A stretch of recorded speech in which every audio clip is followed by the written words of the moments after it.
ಓಂ ಶಾಂತಿ. ನಮ್ಮ ದೇಶ ಅಧ್ಯಾತ್ಮ ಮೌಲ್ಯಗಳಿಗೆ ತವರೂರು.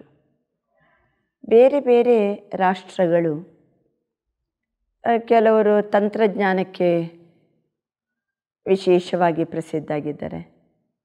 ಕೆಲವರು ಭೌತಿಕ ಜಗತ್ತಿನ ಕೆಲವೆಲ್ಲ ಸಂಶೋಧನೆ ಮಾಡಿ ಅಥವಾ ಚಂದ್ರಲೋಕಕ್ಕೆ ಹೋಗಿ ಬಂದವರು ನಾವು ಅಂತ ಹೇಳ್ಕೊಂಡು ಪ್ರಸಿದ್ಧ ಆಗ್ತಾರೆ. ಆದರೆ ದೇವರು, ಧರ್ಮ, ಆಧ್ಯಾತ್ಮಿಕತೆ ಅಂತಂದರೆ ನಮ್ಮ ದೇಶನೇ ಇಡೀ ವಿಶ್ವದಲ್ಲಿ ಕಣ್ಣ ಮುಂದೆ ಬರ್ತದೆ. ನಮ್ಮ ದೇಶದಲ್ಲಿ ಅಧ್ಯಾತ್ಮ ಜ್ಞಾನದ ಸಂಪತ್ತಿದೆ.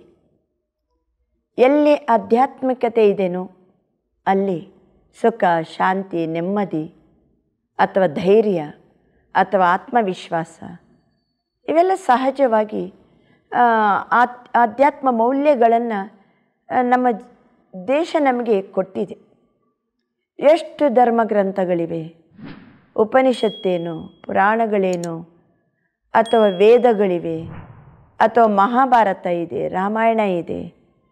ಎಲ್ಲ ಗ್ರಂಥಗಳನ್ನು ಅವಲೋಕಿಸಿದರೆ ಪ್ರತಿಯೊಂದು ಮನುಕುಲಕ್ಕೆ ಒಂದು ಮೌಲ್ಯ ಜಾಗೃತಿಯನ್ನುಂಟು ಮಾಡುವ ಅಥವಾ ಅಧ್ಯಾತ್ಮ ಸತ್ಯವನ್ನು ತಿಳಿಸುವಂತಹ ಅನೇಕ ಗ್ರಂಥ ಸಂಪತ್ತು ಇವತ್ತು ನಮ್ಮ ದೇಶದಲ್ಲಿದೆ. ಆದರೆ ಭಾರತೀಯರು ಅಷ್ಟು ಸಂತೋಷದಲ್ಲಿದ್ದೀವೇನು? ಹಾಗಾದರೆ ಸಂಪತ್ತಿದ್ದರೂ ಸಹ ಗುಣಗಳ ಬಡತನ, ಮೌಲ್ಯಗಳ ಬಡತನ ಬಂದರೆ ನಾವು ಇದ್ದರೂ ಸಹಿತ ಅದನ್ನು ಉಪಯೋಗಿಸಿಲ್ಲ ಅಂದರೆ ಹೇಗೆ? ಹಾಗಾದರೆ ಮಿಸ್ಸಿಂಗ್ ಡೈಮೆನ್ಷನ್ ಏನು? ಎಲ್ಲಿ ತಪ್ಪಿದ್ದೀವಿ ನಾವು? ನಮ್ಮ ದೇಶದಲ್ಲಿ ಬೇಕಾದಷ್ಟು ಆಚರಣೆಗಳಿವೆ. ಆದರೆ ಆಚರಣೆಯ ಹಿನ್ನೆಲೆಯಲ್ಲಿ ಸತ್ಯ ವಿಚಾರ ಏನು ಅನ್ನುವಂತಹ ಅರಿವು ನಮ್ಮ ಭಾರತೀಯರಿಗೆ ಕಡಿಮೆ. ಆಚರಣೆ ಇದೆ, ಆದರೆ ಸತ್ಯ ವಿಚಾರ ಗೊತ್ತಿಲ್ಲ. ಅನುಕರಣೆ ಇದೆ, ಹಿಂದಿನವರು ಮಾಡ್ಕೊಂಡು ಬಂದದ್ದು ನಾವು ಮಾಡ್ಕೊಂಡು ಹೋಗಬೇಕು. ಅನುಕರಣೆ ಇದೆ, ಆದರೆ ಅನುಭವದಲ್ಲಿಲ್ಲ. ಒಳ್ಳೊಳ್ಳೆಯ ನುಡಿಗಳಿವೆ, ಆದರೆ ಜೀವನದ ನಡೆಯಲಿಲ್ಲ. ಬೋಧನೆ ಬೇಕಾದಷ್ಟಿದೆ, ಆದರೆ ಜೀವನದಲ್ಲಿ ಸಾಧನೆ ಇಲ್ಲ. ಒಂದು ಮಾತು ಹೇಳಬೇಕಂತಂದರೆ ಒಳ್ಳೊಳ್ಳೆಯ ನುಡಿಗಳಿವೆ, ಆದರೆ ನಡೆಯಲಿಲ್ಲ ಅನ್ನುವಾಗ ಒಂದು ಮಾತು ನೆನಪರ್ತದೆ. ಒಂದು ಸರಿ ನಾವು ಹಳ್ಳಿಯಲ್ಲಿ ಸೇವೆ ಮಾಡಬೇಕಂತ ಹೇಳಿಕೊಂಡು 4 ಜನ ಅಕ್ಕಂದಿರು ಒಂದು ಟ್ರ್ಯಾಕ್ಸ್ ಹತ್ತಲಿಕ್ಕೆ ನಿಂತಿದ್ದೆವು. ಟ್ರ್ಯಾಕ್ಸ್ ಹತ್ತಬೇಕನ್ನೋಷ್ಟೊತ್ತಿಗೆ ಮುಂದಿನ 4 ಸೀಟ್ನಲ್ಲಿ ಅಣ್ಣಂದಿರು ಕೂತ್ಕೊಂಡಿದ್ದಾರೆ. ನಾವಿನ್ನೇನು ಮಾಡೋದು, ಹಿಂಬದಿಯಲ್ಲಿ ಹತ್ತೋಣ ಅನ್ನುವಷ್ಟೊತ್ತಿಗೆ 4 ಜನ ಅಣ್ಣಂದಿರು ಟ್ರ್ಯಾಕ್ಸಿನಿಂದ ಕೆಳಗಿಳಿದು, ಅಕ್ಕರೆ ನೀವು ಕೂತ್ಕೊಳ್ಳಿ. ನಾವು 4 ಜನನು ಸಹಿತ ಮೇಲೆ ಹತ್ತಿ ಕೂತ್ಕೊಂಡೆವು. ಅವರು ಇಳಿದವರು ಅಷ್ಟೂ ಜನ ಹಿಂಬದಿಯಲ್ಲಿ ಹತ್ತಿದರು. ಆಮೇಲೆ ನೋಡ್ತೀವಿ, ಟ್ರ್ಯಾಕ್ಸ್ ತುಂಬ ಕುಡಿತದ್ದು ವಾಸನೆ. ಆ 4 ಜನ ಅಣ್ಣಂದಿರು ನಮ್ಮನ್ನು ನೋಡಿದ ಕೂಡಲೇ ಅವರಿಗೆ ನಶೆ ಏರಿ ಒಳ್ಳೊಳ್ಳೆ ವಚನಗಳನ್ನು ಹೇಳಲಿಕ್ಕೆ ಶುರು ಮಾಡಿದರು. ಒಂದೊಂದು ವಚನ ಕೇಳಿದರೆ ಬರ್ಕೋಬೇಕು ಅನ್ನುವಷ್ಟು ಬಹಳ ಮುಖ್ಯವಾದಂಥ ವಚನಗಳು. ಅವರಿಗೆ ಆ ನಶೆಯಲ್ಲಿ ಎಲ್ಲ ನೆನಪಾಗಿ ಹೇಳಲಿಕ್ಕೆ ಶುರು ಮಾಡಿದ್ದಾರೆ. ನಮಗೆ ಬಹಳ ಕನಿಕರ ಬಂತು. ವಚನದ ಸತ್ಯತೆ ಏನು, ವಚನದ ಶ್ರೇಷ್ಠತೆ ಏನು, ವಚನದಲ್ಲಿ ಅಡಗಿರುವಂಥ ಮೌಲ್ಯಗಳೆಷ್ಟು. ಆದರೆ ನುಡಿಯಲ್ಲಿದೆ, ಜೀವನ ನಡವಳಿಕೆ ನೋಡಿದರೆ ಬಹಳ ಕನಿಕರ ಬರುವಂಗಿತ್ತು. ಅಂದರೆ ಇದು ನಮ್ಮ ದೇಶದಲ್ಲಿ ಒಳ್ಳೊಳ್ಳೆಯ ನುಡಿಗಳನ್ನು ನುಡಿತಾರೆ ಅಂದ ಮಾತ್ರಕ್ಕೆ ಅದೇ ರೂಪದಲ್ಲಿ ನಡೆ ಇದೆ ಅಂತ ಹೇಳಲಿಕ್ಕಾಗೋದಿಲ್ಲ. ಹಿಂದಿನವರು ಮಾಡ್ಕೊಂಬಂದದ್ದು ನಾವು ಮಾಡ್ಕೊಂಡು ಹೋಗಬೇಕು.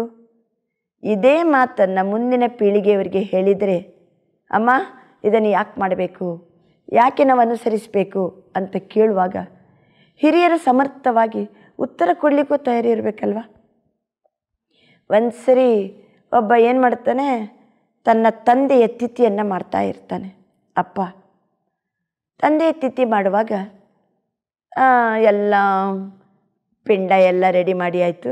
ಅಷ್ಟೊತ್ತಿಗೆ ಮನೆಯ ಬೆಕ್ಕು ಒಂದು ತೊಂದರೆ ಕೊಡಲಿಕ್ಕೆ ಶುರು ಮಾಡ್ತು. ಅಷ್ಟೊತ್ತಿಗೆ ಅವನು ಏನು ಮಾಡ್ತಾನೆ, ತಿಥಿ ಮಾಡಲಿಕ್ಕೆಲ್ಲ ತಯಾರು ಮಾಡಿ ಇನ್ನೇನು ಶುರು ಮಾಡೋಕ್ಕಿಂತ ಮೊದಲು ಬೆಕ್ಕು ನಡು ತೊಂದರೆ ಕೊಡಬಾರ್ದಲ್ಲ ಅಂತ ಹೇಳಿ ಆ ಬೆಕ್ಕನ್ನು ಒಂದು ಬೀಸೋ ಕಲ್ಲಲ್ಲಿ ಒಂದು ಹಗ್ಗ ಹಾಕಿ ಬೀಸೋ ಕಲ್ಲಿಗೆ ಕಟ್ಟಿ ಹಾಕಿ ತಿಥಿ ಮಾಡ್ತಾ ಇರ್ತಾನೆ. ಅಪ್ಪ ತಿಥಿ ಮಾಡೋದನ್ನೆಲ್ಲ ಮಗ ನೋಡ್ತಾ ಇರ್ತಾನೆ. ಸುಮಾರು ಸಮಯ ಆದಮೇಲೆ ಒಂದು ಸರಿ ಅಪ್ಪ ಸತ್ತೋಗ್ಬಿಡ್ತಾನೆ.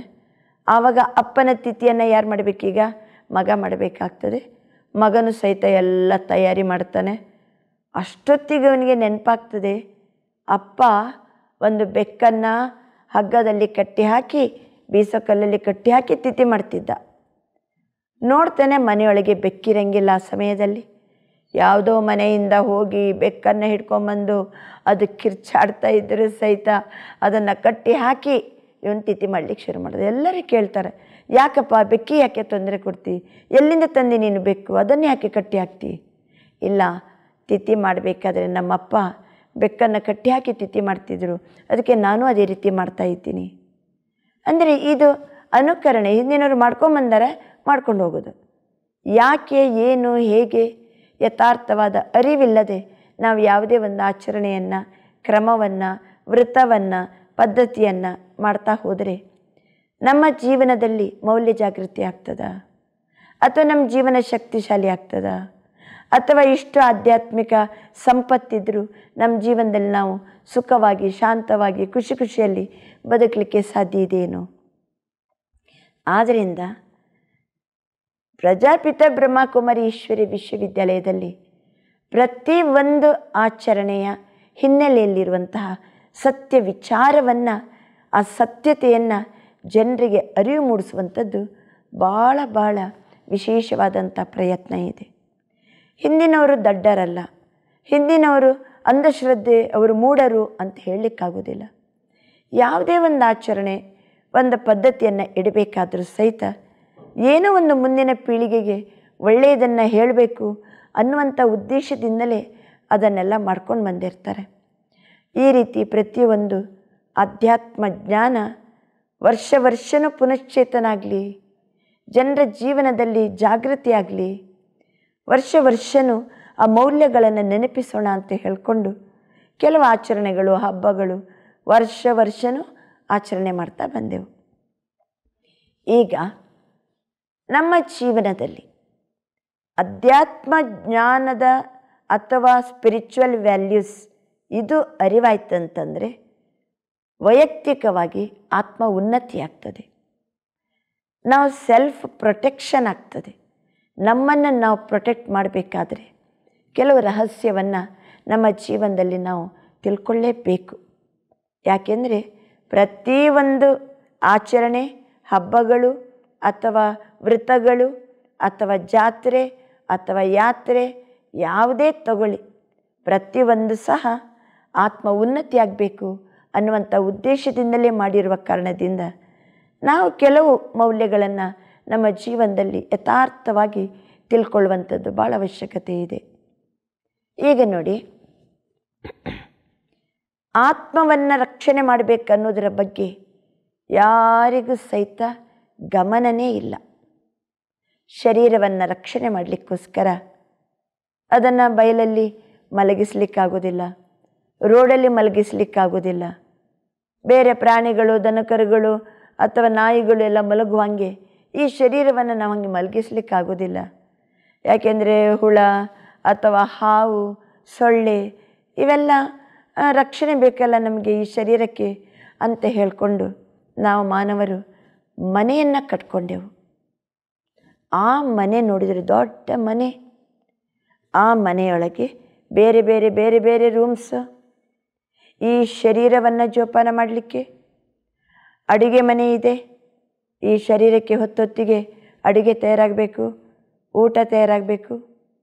ತಯಾರಾದಂಥ ಊಟ, ಅದನ್ನು ಊಟ ಮಾಡಲಿಕ್ಕೋಸ್ಕರ ಒಂದು ರೂಮು, ಅದು ಡೈನಿಂಗ್ ಹಾಲ್. ಈ ಕಡೆಯಿಂದ ಕಿಚನ್, ಆ ಕಡೆಯಿಂದ ಡೈನಿಂಗ್ ಹಾಲ್. ಅದು ದೇಹಕ್ಕೆ ಊಟವನ್ನು ಮಾಡಲಿಕ್ಕೆ. ಆಮೇಲೆ ಈ ದೇಹವನ್ನು ಮಲಗಿಸಲಿಕ್ಕೆ ಬೆಡ್ರೂಮ್. ಆಮೇಲೆ ಪೇಪರ್ ಓದಲಿಕ್ಕೆ, ಟಿ ವಿ ನೋಡಲಿಕ್ಕೆ ಸಿಟ್ಟಿಂಗ್ ರೂಮ್, ಅಥವಾ ಬರೋರಿಗೆಲ್ಲ ಬನ್ನಿ ಕೂತ್ಕೊಳ್ಳಿ ಅನ್ನಲಿಕ್ಕೆ ಸಿಟ್ಟಿಂಗ್ ರೂಮ್. ಇಲ್ಲಿ ಕಿಚನ್ ಆಯಿತು, ಡೈನಿಂಗ್ ರೂಮ್ ಆಯಿತು, ಬೆಡ್ರೂಮ್ ಆಯಿತು, ಸಿಟ್ಟಿಂಗ್ ರೂಮ್ ಆಯಿತು. ಇನ್ನು ದೇಹವನ್ನು ನಾವು ಸ್ವಚ್ಛ ಮಾಡಬೇಕು, ಇದಕ್ಕೆ ಸ್ನಾನ ಮಾಡಿಸಬೇಕು, ಅದಕ್ಕೆ ವಾಶ್ರೂಮ್, ಆಮೇಲೆ ದೇಹದ ಒಳಗಡೆ ಇರುವಂತಹ ಕಚ್ಚಡ ಎಲ್ಲ ಹೊರಗೆ ಹಾಕಬೇಕು, ಅದಕ್ಕೊಂದು ರೂಮು.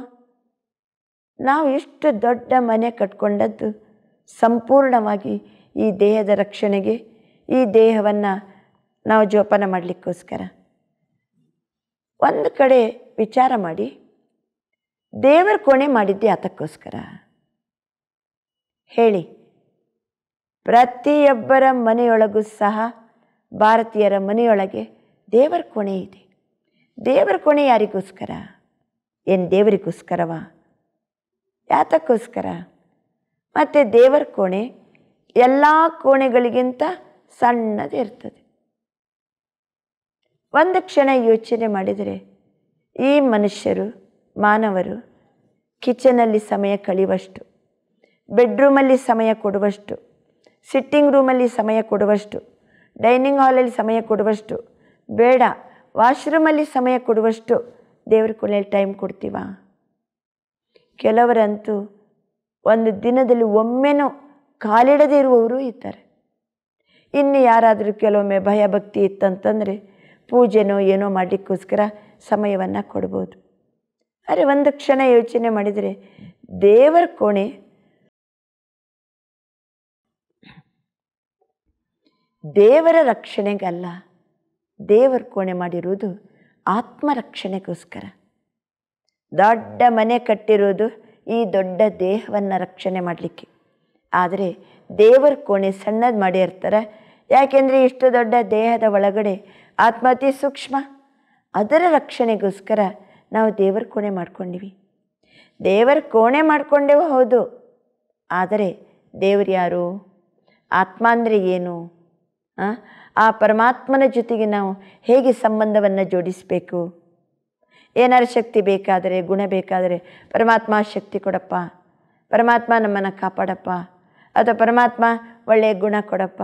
ಈ ಶಕ್ತಿ, ಗುಣ, ಸಮಸ್ಯೆ ಬಂದಾಗ ದೂರ ಮಾಡಲಿಕ್ಕೆ ತಾಕತ್ತು, ಇದನ್ನು ದೇವರ ಹತ್ರ ಬೇಡ್ತಾರೆ. ಆತ್ಮಕ್ಕೆ ಏನು ಬೇಕಾಗಿದೆಯೋ ಅದಕ್ಕೆ ಸಂಬಂಧಪಟ್ಟು ದೇವರ ಹತ್ರ ಬೇಡ್ತೀವಿ ನಾವು. ದೇಹಕ್ಕೆ ಬೇಕಾಗುವುದನ್ನು ದೇಹದ ಜಗತ್ತಿನಲ್ಲಿ ವ್ಯವಸ್ಥೆ ಮಾಡಿಕೊಂಡೆವು. ಆತ್ಮಕ್ಕೆ ಬೇಕಾಗುವುದನ್ನು ನಾವು ಪರಮಾತ್ಮನಿಂದಲೇ ಪಡ್ಕೋಬೇಕು ಅನ್ನುವಂಥದ್ದು ಭಾರತೀಯರಿಗೆ ಗೊತ್ತಿರುವ ಕಾರಣದಿಂದ ಪ್ರತಿಯೊಬ್ಬರು ತಮ್ಮ ಮನೆಯೊಳಗೆ ದೇವರ ಕೋಣೆಯನ್ನು ಮಾಡ್ಕೊಂಡು ಬಂದೆವು ನಾವು. ಈ ರೀತಿ ಆತ್ಮರಕ್ಷಣೆಗೆ ಒಂದು ಕಡೆ ದೇವರ ಕೋಣೆ. ಇನ್ನು ಇಷ್ಟು ಜನ ಡಾಕ್ಟರ್ಸ್ ಇದ್ದಾರೆ.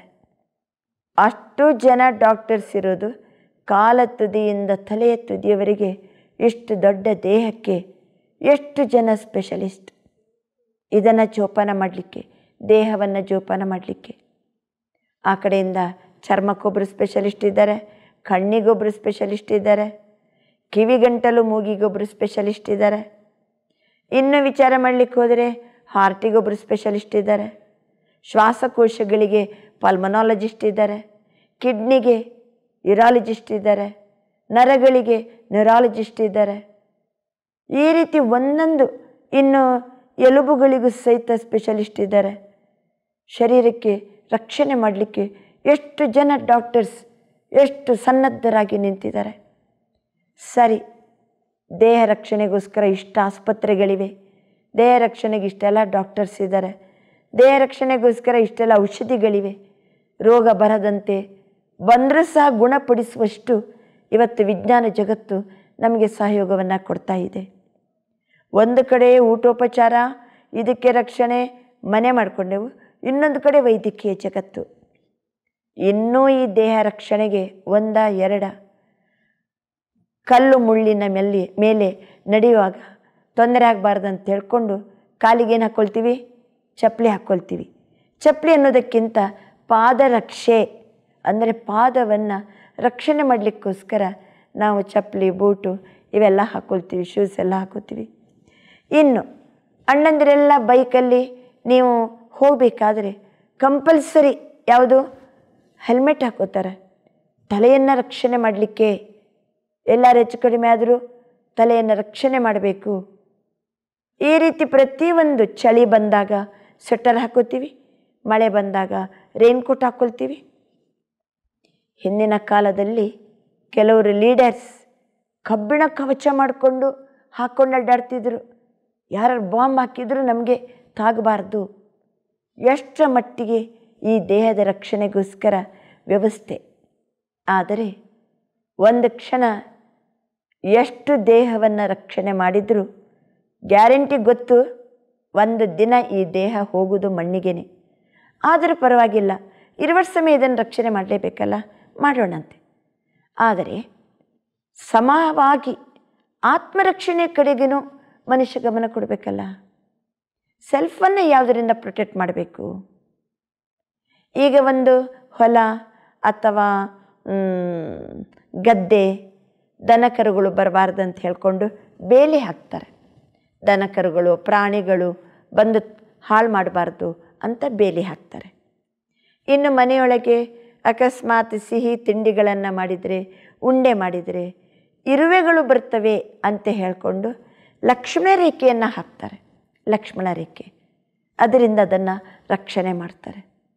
ಹೇಳಿ, ದೇಹವನ್ನು ಗೊತ್ತಿದೆ ಯಾವುದರಿಂದ ರಕ್ಷಣೆ ಮಾಡಬೇಕಂತ, ಹೊಲವನ್ನು ಯಾವುದರಿಂದ ರಕ್ಷಣೆ ಮಾಡಬೇಕಂತ ಗೊತ್ತು, ತಿಂಡಿ ತಿನಿಸುಗಳನ್ನು ಯಾವುದರಿಂದ ರಕ್ಷಣೆ ಮಾಡಬೇಕಂತ ಗೊತ್ತು.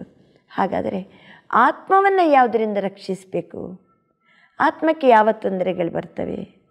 ಆತ್ಮಕ್ಕೆ ಏನು ಅಡ್ಡಿ ಆತಂಕಗಳಿವೆ ಅಂತ ಒಂದು ಕ್ಷಣ ಯೋಚನೆ ಮಾಡಿದರೆ, ಇವತ್ತು ಮನುಷ್ಯ ಬುದ್ಧಿಜೀವಿಯಾಗಿ ವಿವೇಕ ಶಕ್ತಿ ಹೊಂದಿದವನಾಗಿ ಸರಿ ತಪ್ಪು ನಿರ್ಣಯ ಶಕ್ತಿಯನ್ನು ಪಡೆದವನಾಗಿ ಅವನು ಗೊತ್ತಿದ್ದು ಕೆಲವೊಮ್ಮೆ ತಪ್ಪು ಕೆಲಸವನ್ನು ಮಾಡ್ತಾನೆ, ಕೆಟ್ಟ ಚಟಕ್ಕೆ ಹೋಗ್ತಾನೆ, ಕೆಟ್ಟ ಸಂಘಕ್ಕೆ ಹೋಗ್ತಾನೆ, ಕೆಟ್ಟ ಗುಣಗಳನ್ನು ಎಲ್ಲಿಂದ ಕಲಿತಾನೋ ಏನೋ. ಅದು ಆತ್ಮಕ್ಕೆ ವಿಶೇಷವಾಗಿ ತೊಂದರೆ ಕೊಡುವಂಥ ಮಾತುಗಳು.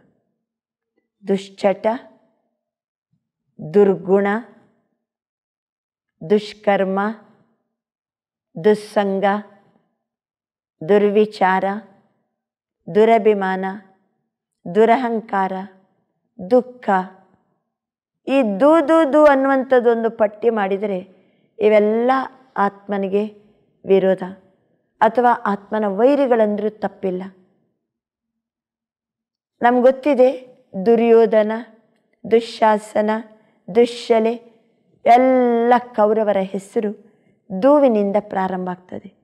ಅಂದರೆ ರಾಕ್ಷಸಿಯ ಗುಣ, ರಾಕ್ಷಸಿಯ ಸಂಸ್ಕಾರ ಕೆಟ್ಟದು. ಅದೇ ರೀತಿ ಆತ್ಮಚ್ಯುತಿಯನ್ನು ದುಶ್ಚಟದಿಂದ ರಕ್ಷಣೆ ಮಾಡಬೇಕು. ಯಾಕೆಂದರೆ ದುಶ್ಚಟಕ್ಕೆ ಒಳಗಾಗುವವನು ಯಾರು? ಯಾವಾಗ ಆತ್ಮದಲ್ಲಿ ಶಾಂತಿಯ ಅನುಭೂತಿ ಇಲ್ಲ, ಧೈರ್ಯವಾಗಿ ಬದುಕುವಂಥ ಅನುಭೂತಿ ಇಲ್ಲ, ಶಾಂತಿ ಇಲ್ಲ, ಟೆನ್ಷನ್ ಅಂದ ಕೂಡಲೇ ಆಟೋಮೆಟಿಕಲಿ ಅಲ್ಪ ಕಾಲ ಆದರೂ ರಿಲ್ಯಾಕ್ಸ್ ಆಗೋಣ ಅಂತ ಹೇಳ್ಕೊಂಡು ದುಶ್ಚಟಕ್ಕೆ ಹೋಗ್ಬಿಡ್ತಾರೆ. ಆದರೆ ದುಶ್ಚಟಕ್ಕೆ ಒಳಗಾದಂತಹ ಮಾನವ ತನ್ನ ಮಾನಸಿಕ ಶಕ್ತಿಯನ್ನು ಕಳ್ಕೊಳ್ತಾನೆ, ದೇಹದ ಶಕ್ತಿಯನ್ನು ಕಳ್ಕೊತಾನೆ, ಹಣದ ಶಕ್ತಿಯನ್ನು ಕಳ್ಕೊತಾನೆ, ಸಂಸಾರದಲ್ಲಿ ನೆಮ್ಮದಿಯನ್ನು ಕಳ್ಕೊತಾನೆ. ಎಲ್ಲನೂ ಜಹಾ ಹಮಾರ ಮನು ಹೋಗ ವಹಾ ಹಮಾರ ತನು ಹೋಗ. ಸಂಜೆ ರಾತ್ರಿ 8 ಗಂಟೆಗೆ ಕುಡಿಬೇಕಂತ ವಿಚಾರ ಬರಲಿಕ್ಕೆ ಶುರು ಆಯ್ತು ಅಂತಂದರೆ ಜಹಾ ಹಮಾರ ಮನು ಹೋಗ ವಹಾ ಹಮಾರ ತನು ಹೋಗ ವಹಾ ಹಮಾರ ಧನ ಭೀ ಹೋಗ.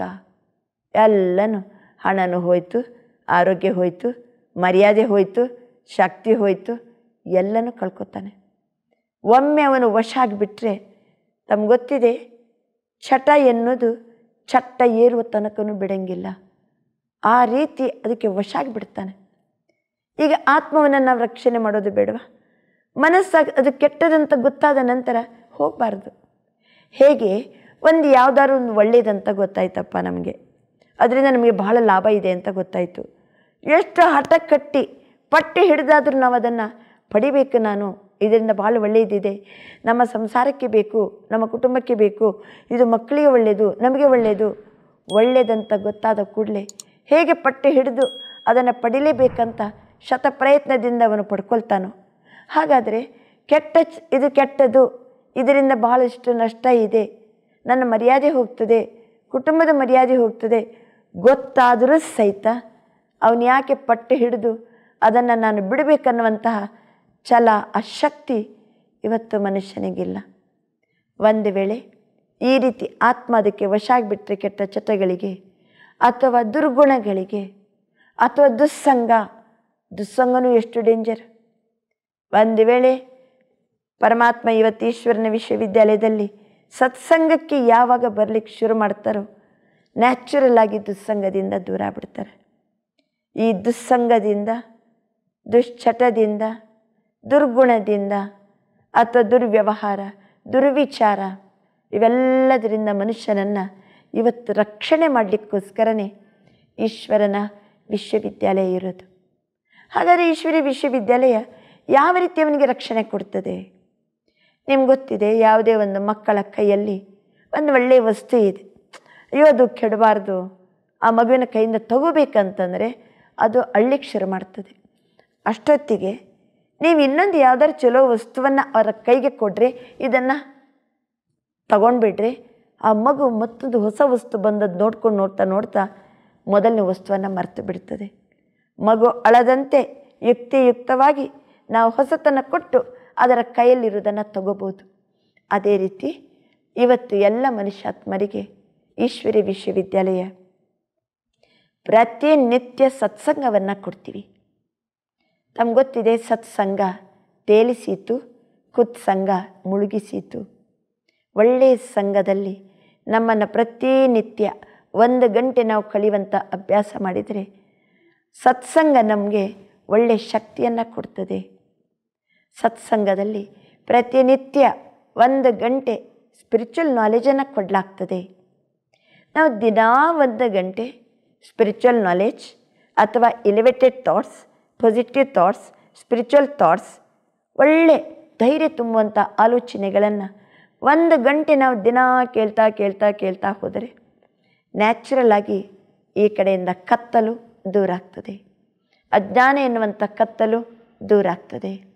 ಅಥವಾ ನಾವು ಜೀವನದಲ್ಲಿ ಏನೇನೋ ತಿಳ್ಕೊಂಡದ್ದು ಅದು ಸತ್ಯನೋ ಸುಳ್ಳು ಅಂತ ಗೊತ್ತಿರಲಿಲ್ಲ, ಆದರೆ ಈ ನಾಲೆಜ್ ಕೇಳೋದ್ರಿಂದ ಅದು ಒಳ್ಳೆ ಸೋರ್ಸ್ ಆಫ್ ಪಾಸಿಟಿವ್ ಥಾಟ್ಸ, ಸ್ಪಿರಿಚುವಲ್ ಥಾಟ್ಸ ದಿನ ಒಳ್ಳೆಯದನ್ನು ತುಂಬ್ತಾ ಹೋದರೆ ಆಟೋಮೆಟಿಕಲಿ ಕೆಟ್ಟದನ್ನುವಂಥದ್ದು ನಮ್ಮಿಂದ ನ್ಯಾಚುರಲ್ ಆಗಿ ದೂರ ಆಗ್ತದೆ. ಅದಕ್ಕೋಸ್ಕರ ವಿಶೇಷವಾದ ಪ್ರಯತ್ನ ಪಡೋ ಅವಶ್ಯಕತೆಯೂ ಇಲ್ಲ. ನಾವು ಬಂದು ಬೆಳಕಲ್ಲಿ ಕುಂತರೆ ಸಾಕು, ಕತ್ತಲು ತಾನಾಗಿ ಹೋಗ್ತದೆ. 1 ಗಂಟೆ ಪ್ರತಿನಿತ್ಯ ಸತ್ಸಂಗದ ಒಂದು ಅನುಭವದಲ್ಲಿ ಆತ್ಮ ಕೂತ್ಕೋಬೇಕು. ಸತ್ಸಂಗಕ್ಕೆ ಅಟೆಂಡ್ ಆಗ್ತಾ ಬಂದಂತೆ ಸತ್ಯ ಜ್ಞಾನದ ಅರಿವಾಗ್ತದೆ. ಸತ್ಸಂಗದಲ್ಲಿ ಬಂದಂತೆ ಸದ್ಗುಣಗಳು ನಮ್ಮಲ್ಲಿ ಜಾಗೃತಿ ಆಗ್ತದೆ.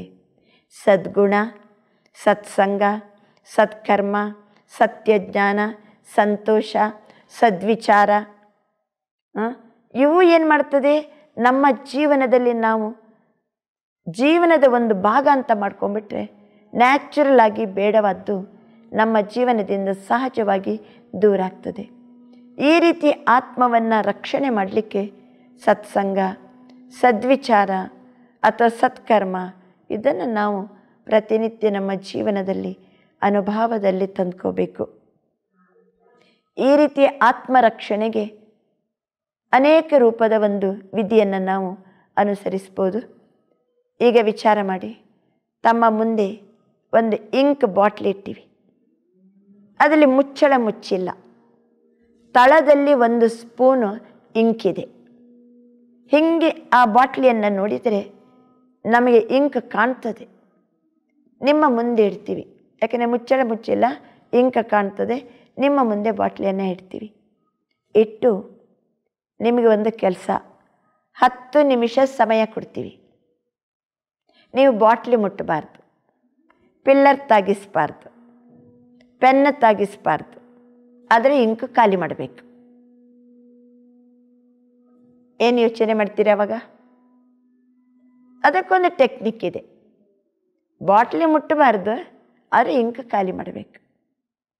ಅದಕ್ಕೋಸ್ಕರ 1 ತಂಬಿಗೆ ನೀರು ತಗೊಂಡು ಬನ್ನಿ. ನೀರು ತಗೊಂಡು ಬಂದು ಬಾಟ್ಲಿ ಮುಟ್ಟೋದು ಬೇಡ, ಎತ್ತರದಲ್ಲೇ ನೀರು ಸುರಿತಾ ಹೋಗಬೇಕು. ಬಾಟ್ಲಿಗೆ ತುಂಬಿದ್ರು ಮತ್ತು ನೀರು ಸುರಿರಿ. ನೀರಿನಲ್ಲಿ ಇಂಕಿನ ಅಂಶ ಎಲ್ಲ ಸೇರಿಕೊಂಡು ಆ ನೀರು ಹೊರಗೆ ಹೋಗ್ತಾ ಇರ್ತದೆ. 10 ನಿಮಿಷದಲ್ಲಿ ಶುದ್ಧ ನೀರಷ್ಟೇ ಆ ಬಾಟ್ಲಿಯಲ್ಲಿ ನಿಲ್ತದೆ. ಈಗ ನಮ್ಮ ತಲೆಯೊಳಗೆ ಏನೋ ವಿಚಾರ ಇದೆ, ಬೇಡವಾದ ವಿಚಾರ ಇದೆ. ಇದನ್ನು ಏನು ಮಾಡೋದೀಗ? ಮರಿಬೇಕಂದ್ರೆ ಮರಿಲಿಕ್ಕಾಗೋದಿಲ್ಲ, ಅಥವಾ ತೆಗೆದು ಚೆಲ್ಲೋಣ ಅಂದರೆ ಚೆಲ್ಲಲಿಕ್ಕಾಗೋದಿಲ್ಲ, ಅಥವಾ ಡಾಕ್ಟ್ರ್ ಹತ್ರ ಹೋಗಿ ಡಾಕ್ಟ್ರೆ ಏನಾರು ಮಾಡಿ ಆಪರೇಷನ್ ಮಾಡಿ ಒಳಗಿರೋದೆಲ್ಲ ಕ್ಲೀನ್ ಮಾಡಿ ಒಂದು ಹೊಲಿಗೆ ಹಾಕಿಬಿಡಿ ಅಂತಂದರೆ ಡಾಕ್ಟ್ರು ಹೆಲ್ಪ್ಲೆಸ್. ಆದರೆ ನಮ್ಮ ತಲೆಯಲ್ಲಿರುವಂಥ ಬೇಡವಾದ ವಿಚಾರವನ್ನು ತೆಗಿಬೇಕು ನಾವೀಗ. ಅದಕ್ಕೆ ದಿನ ಸತ್ಸಂಗದಲ್ಲಿ ನಾವು ಅಟೆಂಡ್ ಆಗ್ತಾ ಬಂದರೆ ಒಳ್ಳೆಯ ಆಲೋಚನೆಗಳನ್ನು, ಅಧ್ಯಾತ್ಮ ಚಿಂತನೆಗಳನ್ನು ಕೇಳ್ತಾ ಕೇಳ್ತಾ ಕೇಳ್ತಾ ಕೇಳ್ತಾ ಹೋದಂತೆ ನಮ್ಮ ಒಳಗಿರುವಂತಹ ಬೇಡವಾದ ಆಲೋಚನೆಗಳು ಹೊರಗೆ ಹೋಗ್ತವೆ. ದಿನ ಕೇಳ್ತಾ ಕೇಳ್ತಾ ಕೇಳ್ತಾ ಒಳ್ಳೆಯ ಆಲೋಚನೆಗಳೇ ನಮ್ಮಲ್ಲಿ ನಿಲ್ತವೆ. ಯಾವಾಗ ಆತ್ಮದಲ್ಲಿ ಬರುವಂಥ ಥಾಟ್ಸ್ ಪರಿಶುದ್ಧ ಆಯಿತು, ಆವಾಗ ನೋಡುವ ನೋಟ, ನಾವು ಕೂಡುವ ಸಂಘ, ಮಾಡುವ ಕರ್ಮ, ತಿನ್ನುವ ಫುಡ್ ಎಲ್ಲನೂ ಶ್ರೇಷ್ಠ ಆಗ್ತದೆ. ಯಾಕೆಂದರೆ ಆಲೋಚನೆ ಹೇಗಿರ್ತದೆ ಅದಕ್ಕೆ ತಕ್ಕಂತೆ ಬುದ್ಧಿ ನಿರ್ಣಯ ತಗೊಳ್ತದೆ. ಬುದ್ಧಿ ಹೇಗೆ ನಿರ್ಣಯ ತಗೊಳ್ತದೋ ಅದಕ್ಕೆ ತಕ್ಕಂತೆ ನಮ್ಮ ಬಿಹೇವಿಯರ್, ನಾವು ಅದೇ ರೀತಿ ಬಿಹೇವ್ ಮಾಡ್ತೀವಿ. ಕರ್ಮೇಂದ್ರಿಯಗಳು ಅದೇ ರೀತಿ ಕೆಲಸ ಮಾಡ್ತವೆ. ಯಾವ ರೀತಿ ಕೆಲಸ ಮಾಡ್ತೀವೋ ಆ ಕೆಲಸದ ರಿಸಲ್ಟ್ ಸಂಸ್ಕಾರ ರೂಪದಲ್ಲಿ ಆತ್ಮದಲ್ಲಿ ಅದು ಎಲ್ಲ ಸೇರ್ಕೊಂಡ್ಬಿಡ್ತದೆ. ಸಂಸ್ಕಾರ ಆತ್ಮದಲ್ಲಿ ರೆಕಾರ್ಡ್ ಆಗ್ತದೆ. ಒಂದೊಳ್ಳೆ ಸಂಸ್ಕಾರ, ಬೇಡವಾದ ಸಂಸ್ಕಾರ ರೆಕಾರ್ಡ್ ಆಯ್ತಂದರೆ ಅದು ಮತ್ತೆ ಕೆಲಸ ಮಾಡಲಿಕ್ಕೆ ಶುರು ಮಾಡಿಬಿಡ್ತದೆ. ಆ ಸಂಸ್ಕಾರ ಮತ್ತೆ ಅದೇ ತರಹದ ಥಾಟ್ಸನ್ನು ಕ್ರಿಯೇಟ್ ಮಾಡಲಿಕ್ಕೆ ಪ್ರಚೋದನೆ ಕೊಡ್ತದೆ. ಈಗ ನಮ್ಮ ಉನ್ನತಿಯನ್ನು ನಾವೇ ಮಾಡ್ಕೋಬೇಕು, ನಮ್ಮ ಪರಿವರ್ತನೆಯನ್ನು ನಾವೇ ಮಾಡ್ಕೋಬೇಕು. ಪರಿವರ್ತನೆ ನನ್ನಿಂದಲೇ ಪ್ರಾರಂಭ ಆಗಬೇಕು. ಹಾಗಿದ್ದರೆ ಮಾತ್ರ ನಾವು ಆತ್ಮವನ್ನು ಸಂರಕ್ಷಣೆ ಮಾಡಲಿಕ್ಕೆ ಸಾಧ್ಯವಿದೆ. ಎಲ್ಲಿ ಪರಿವರ್ತನೆ ಇದೆ ಅಲ್ಲಿ ಪರಿವರ್ಧನೆ ಇದೆ, ಡೆವಲಪ್ಮೆಂಟ್ ಇದೆ, ನಮ್ಮ ಉನ್ನತಿ ಇದೆ, ನಮ್ಮ ಪ್ರಗತಿ ಇದೆ. ಇಲ್ಲ ಅಂದರೆ ಪರಿವರ್ತನೆ ಯಾವಾಗಲೂ ಮನುಷ್ಯ ಬಯಸ್ತಾನೆ.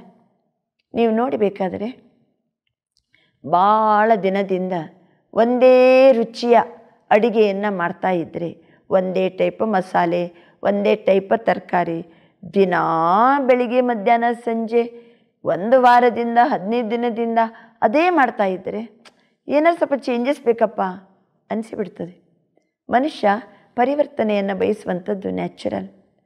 ಅದೇ ರೀತಿ ತನ್ನ ಆತ್ಮಿಕ ಸ್ಥಿತಿ, ತನ್ನ ಆಲೋಚನೆ, ಇದನ್ನು ಪರಿವರ್ತನೆ ಮಾಡುವಂತಹ ಒಂದು ಲಕ್ಷ್ಯ ಬಂತಂತಂದರೆ ಟೋಟಲಿ ನಮ್ಮ ಜೀವನ ಪೂರ್ಣ ಪರಿವರ್ತನೆ ಆಗ್ತದೆ. ತಮ್ಗೆ ಗೊತ್ತಿದೆ ಪರಿವರ್ತನೆ ಎಲ್ಲಿಂದ ಪ್ರಾರಂಭ ಆಗಬೇಕು. ಕೆಲವೊಮ್ಮೆ ಚೇಂಜ್ ಆಗ್ತೀವಿ, ಒಳ್ಳೆಯ ರೂಪದಲ್ಲಿ ನಡ್ಕೋತೀವಿ, ಮತ್ತೆ ಸ್ವಲ್ಪ ದಿನ ಆದ ನಂತರ ಪುನಃ ಮೊದಲು ಹೇಗಿದ್ದೀವೋ ಹಾಗೇ ಇರ್ತೀವಿ. ಕೆಲವೊಮ್ಮೆ ಅಂತಾರೆ ನಾಯ ಬಾಲ ಡೊಂಕ ಅಂತ ಹೇಳ್ಕೊಂಡು. ಅಂದರೆ ನಮ್ಮದು ಏನು ಕೆಲವು ಸಂಸ್ಕಾರ ಇದೆ ಅದನ್ನು ಒಮ್ಮೆಲೆ ಚೇಂಜ್ ಮಾಡ್ಕೊಳ್ಳಿಕ್ಕೆ ಆಗೋದಿಲ್ಲ. ಅದಕ್ಕೋಸ್ಕರ ಈ ಪ್ರಾರಂಭದ ಪರಿವರ್ತನೆ ಏನಂತಂದರೆ behaviour level of change, mental level of change, emotional level of change, ಇನ್ನೊಂದು ಕಾನ್ಷಿಯಸ್ನೆಸ್ ಲೆವೆಲ್ ಆಫ್ ಚೇಂಜ್. ಪರಿವರ್ತನೆಯಲ್ಲಿ ಸಹಿತ 4 ಹಂತವನ್ನು ನಾವು ಕಾಣ್ಬೋದು. ಬಿಹೇವಿಯರ್ ಲೆವೆಲ್ ಅಂತಂದರೆ ಈಗ ಅಕಸ್ಮಾತ್ ಒಬ್ಬರು ಕುಡಿಯುವಂಥ ಅಭ್ಯಾಸ ಇದೆ, ಅವರಿಗೆ ನಾವು ಹೇಳ್ತೀವಿ ಪ್ರೀತಿಯಿಂದ ಕರೆದು, ನೋಡ್ರಿ ಹಾಗೆಲ್ಲ ಕುಡಿಬೇಡ್ರಿ, ಒಳ್ಳೆಯದಲ್ಲ. ಅವನು 1 ದಿವಸ 2 ದಿವಸ ಹೌದಲ್ಲ ನಾನು ಕುಡಿಯೋಂಗಿಲ್ಲ ಅಂತ ಬಿಹೇವಿಯರ್ ಚೇಂಜ್ ಮಾಡ್ಕೋತಾನೆ. ಮತ್ತೆ 3ನೇ ದಿವಸ ಕುಡಲಿಕ್ಕೆ ಶುರು ಮಾಡಿಬಿಡ್ತಾನೆ. ಜಸ್ಟ್ ಒಮ್ಮೆ ತಾತ್ಕಾಲಿಕವಾಗಿ ಬಿಹೇವಿಯರ್ ಚೇಂಜ್ ಆಗ್ಬೋದು. ಆಮೇಲೆ 1 ದಿವಸ ಆ ಫ್ಯಾಕ್ಟ್ರಿಯ ಮಾಲೀಕ ಬಂದು ಎಲ್ಲ ಕೆಲಸಗಾರರಿಗೆ ಒಂದು ಮಾತು ಹೇಳ್ತಾನೆ, ಇಲ್ಲ ನೀವು ಕರೆಕ್ಟಾಗಿ ಕೆಲಸ ಮಾಡಿದರೆ ನಮ್ಮದು ಪ್ರೊಡಕ್ಷನ್ ಏನಾಗ್ತದೆ, ಜಾಸ್ತಿ ಆಗ್ತದೆ, ಎಲ್ಲ ಜನಪ್ರಿಯ ಆಗ್ತದೆ, ಎಲ್ಲ ಜನರಿಗೆ ನಮ್ಮ ಮಾಲ್ ಚಲೋ ಉತ್ಪನ್ನ ಆಯ್ತು ಅಂತಂದರೆ ಅವರು ಏನು ಮಾಡ್ತಾರೆ, ನಮ್ಮ ಫ್ಯಾಕ್ಟ್ರಿಯಲ್ಲಿ ತಯಾರಾಗುವಂಥ ಪ್ರಾಡಕ್ಟನ್ನೇ ಅವ್ರು ಡಿಮಾಂಡ್ ಮಾಡ್ತಾರೆ. ಅವಾಗ ಎಷ್ಟು ಚಲೋ ನಮ್ಮ ಫ್ಯಾಕ್ಟ್ರಿ ಚಲೋ ಆಗ್ತದೆ. ಅಷ್ಟೊತ್ತಿಗೆ ಸ್ವಲ್ಪ ಬಿಡಿಸಿ ಹೇಳಿದ ಕೂಡಲೇ ಆ ಕೆಲಸಗಾರರಿಗೆ ಮಾನಸಿಕವಾಗಿ ಹೌದಲ್ಲ, ನಾವು ಸ್ವಲ್ಪ ಚೆಂದ ಕೆಲಸ ಮಾಡಬೇಕಿಲ್ಲಿ ಅಂತ ಸ್ವಲ್ಪ ಮಟ್ಟಿಗೆ ಮನಸ್ಸು ಚೇಂಜ್ ಆಗ್ತದೆ. ಆಮೇಲೆ ಇನ್ನೊಂದು ಸರಿ ಬಂದು ಎಲ್ಲರನ್ನ ಒಟ್ಟು ಸೇರಿಸಿ ಅವನೊಂದು ಮಾತಂತಾನೆ, ಇಲ್ಲ ನೀವು ಒಂದು ವೇಳೆ ಚೆನ್ನಾಗಿ ಕೆಲಸ ಮಾಡಿ ವಸ್ತುಗಳು ಜಾಸ್ತಿ ಆಯ್ತು ಅಂತಂದರೆ ಡಿಮಾಂಡ್ ಜಾಸ್ತಿ ಆಗ್ತದೆ. ಜನರ ಡಿಮಾಂಡ್ ಜಾಸ್ತಿ ಆಯಿತು, ನಮ್ಮ ಪ್ರೊಡಕ್ಷನ್ ಜಾಸ್ತಿ ಆಯಿತು. ಅಷ್ಟೊತ್ತಿಗೆ ನಮ್ಮ ಸಂಪಾದನೆ, ಫ್ಯಾಕ್ಟ್ರಿದ ಸಂಪಾದನೆ ಜಾಸ್ತಿ ಆಗ್ತದೆ. ಫ್ಯಾಕ್ಟ್ರಿ ಎಲ್ಲ ಕಡೆ ಪ್ರಸಿದ್ಧ ಆಗ್ತದೆ. ಎಲ್ಲ ಜನ ನಮ್ಮ ಫ್ಯಾಕ್ಟ್ರಿಯ ವಸ್ತುಗಳೇ ಬೇಕಂತ ಬಯಸ್ತಾರೆ. ಆವಾಗ ಎಷ್ಟು ಒಳ್ಳೆಯದು, ನಿಮಗೆಷ್ಟು ಒಳ್ಳೆಯದು, ನಮಗೆಷ್ಟು ಒಳ್ಳೆಯದು ಅಂತ ಹೇಳ್ತಾನೆ. ಆವಾಗ ಅವರಿಗೆ ಭಾವನಾತ್ಮಕವಾಗಿ ಪರಿವರ್ತನೆ ಬರ್ತದೆ. ವರ್ತನೆಯಲ್ಲಿ ಪರಿವರ್ತನೆ ತಾತ್ಕಾಲಿಕ, ಮಾನಸಿಕ ಮಟ್ಟದ ಪರಿವರ್ತನೆ ಅದು ಒಂದು ಸ್ವಲ್ಪ ಸಮಯ ಇರ್ತದೆ. ಭಾವನಾತ್ಮಕವಾಗಿ ಪರಿವರ್ತನೆ ಬಂದಾಗ ಒಂದು ಸ್ವಲ್ಪ ಕೆಲಸ ಭಾಳ ಚಲೋ ಆಗ್ತದೆ. ಇನ್ನೊಂದು ಪರಿವರ್ತನೆ ಇದೆ.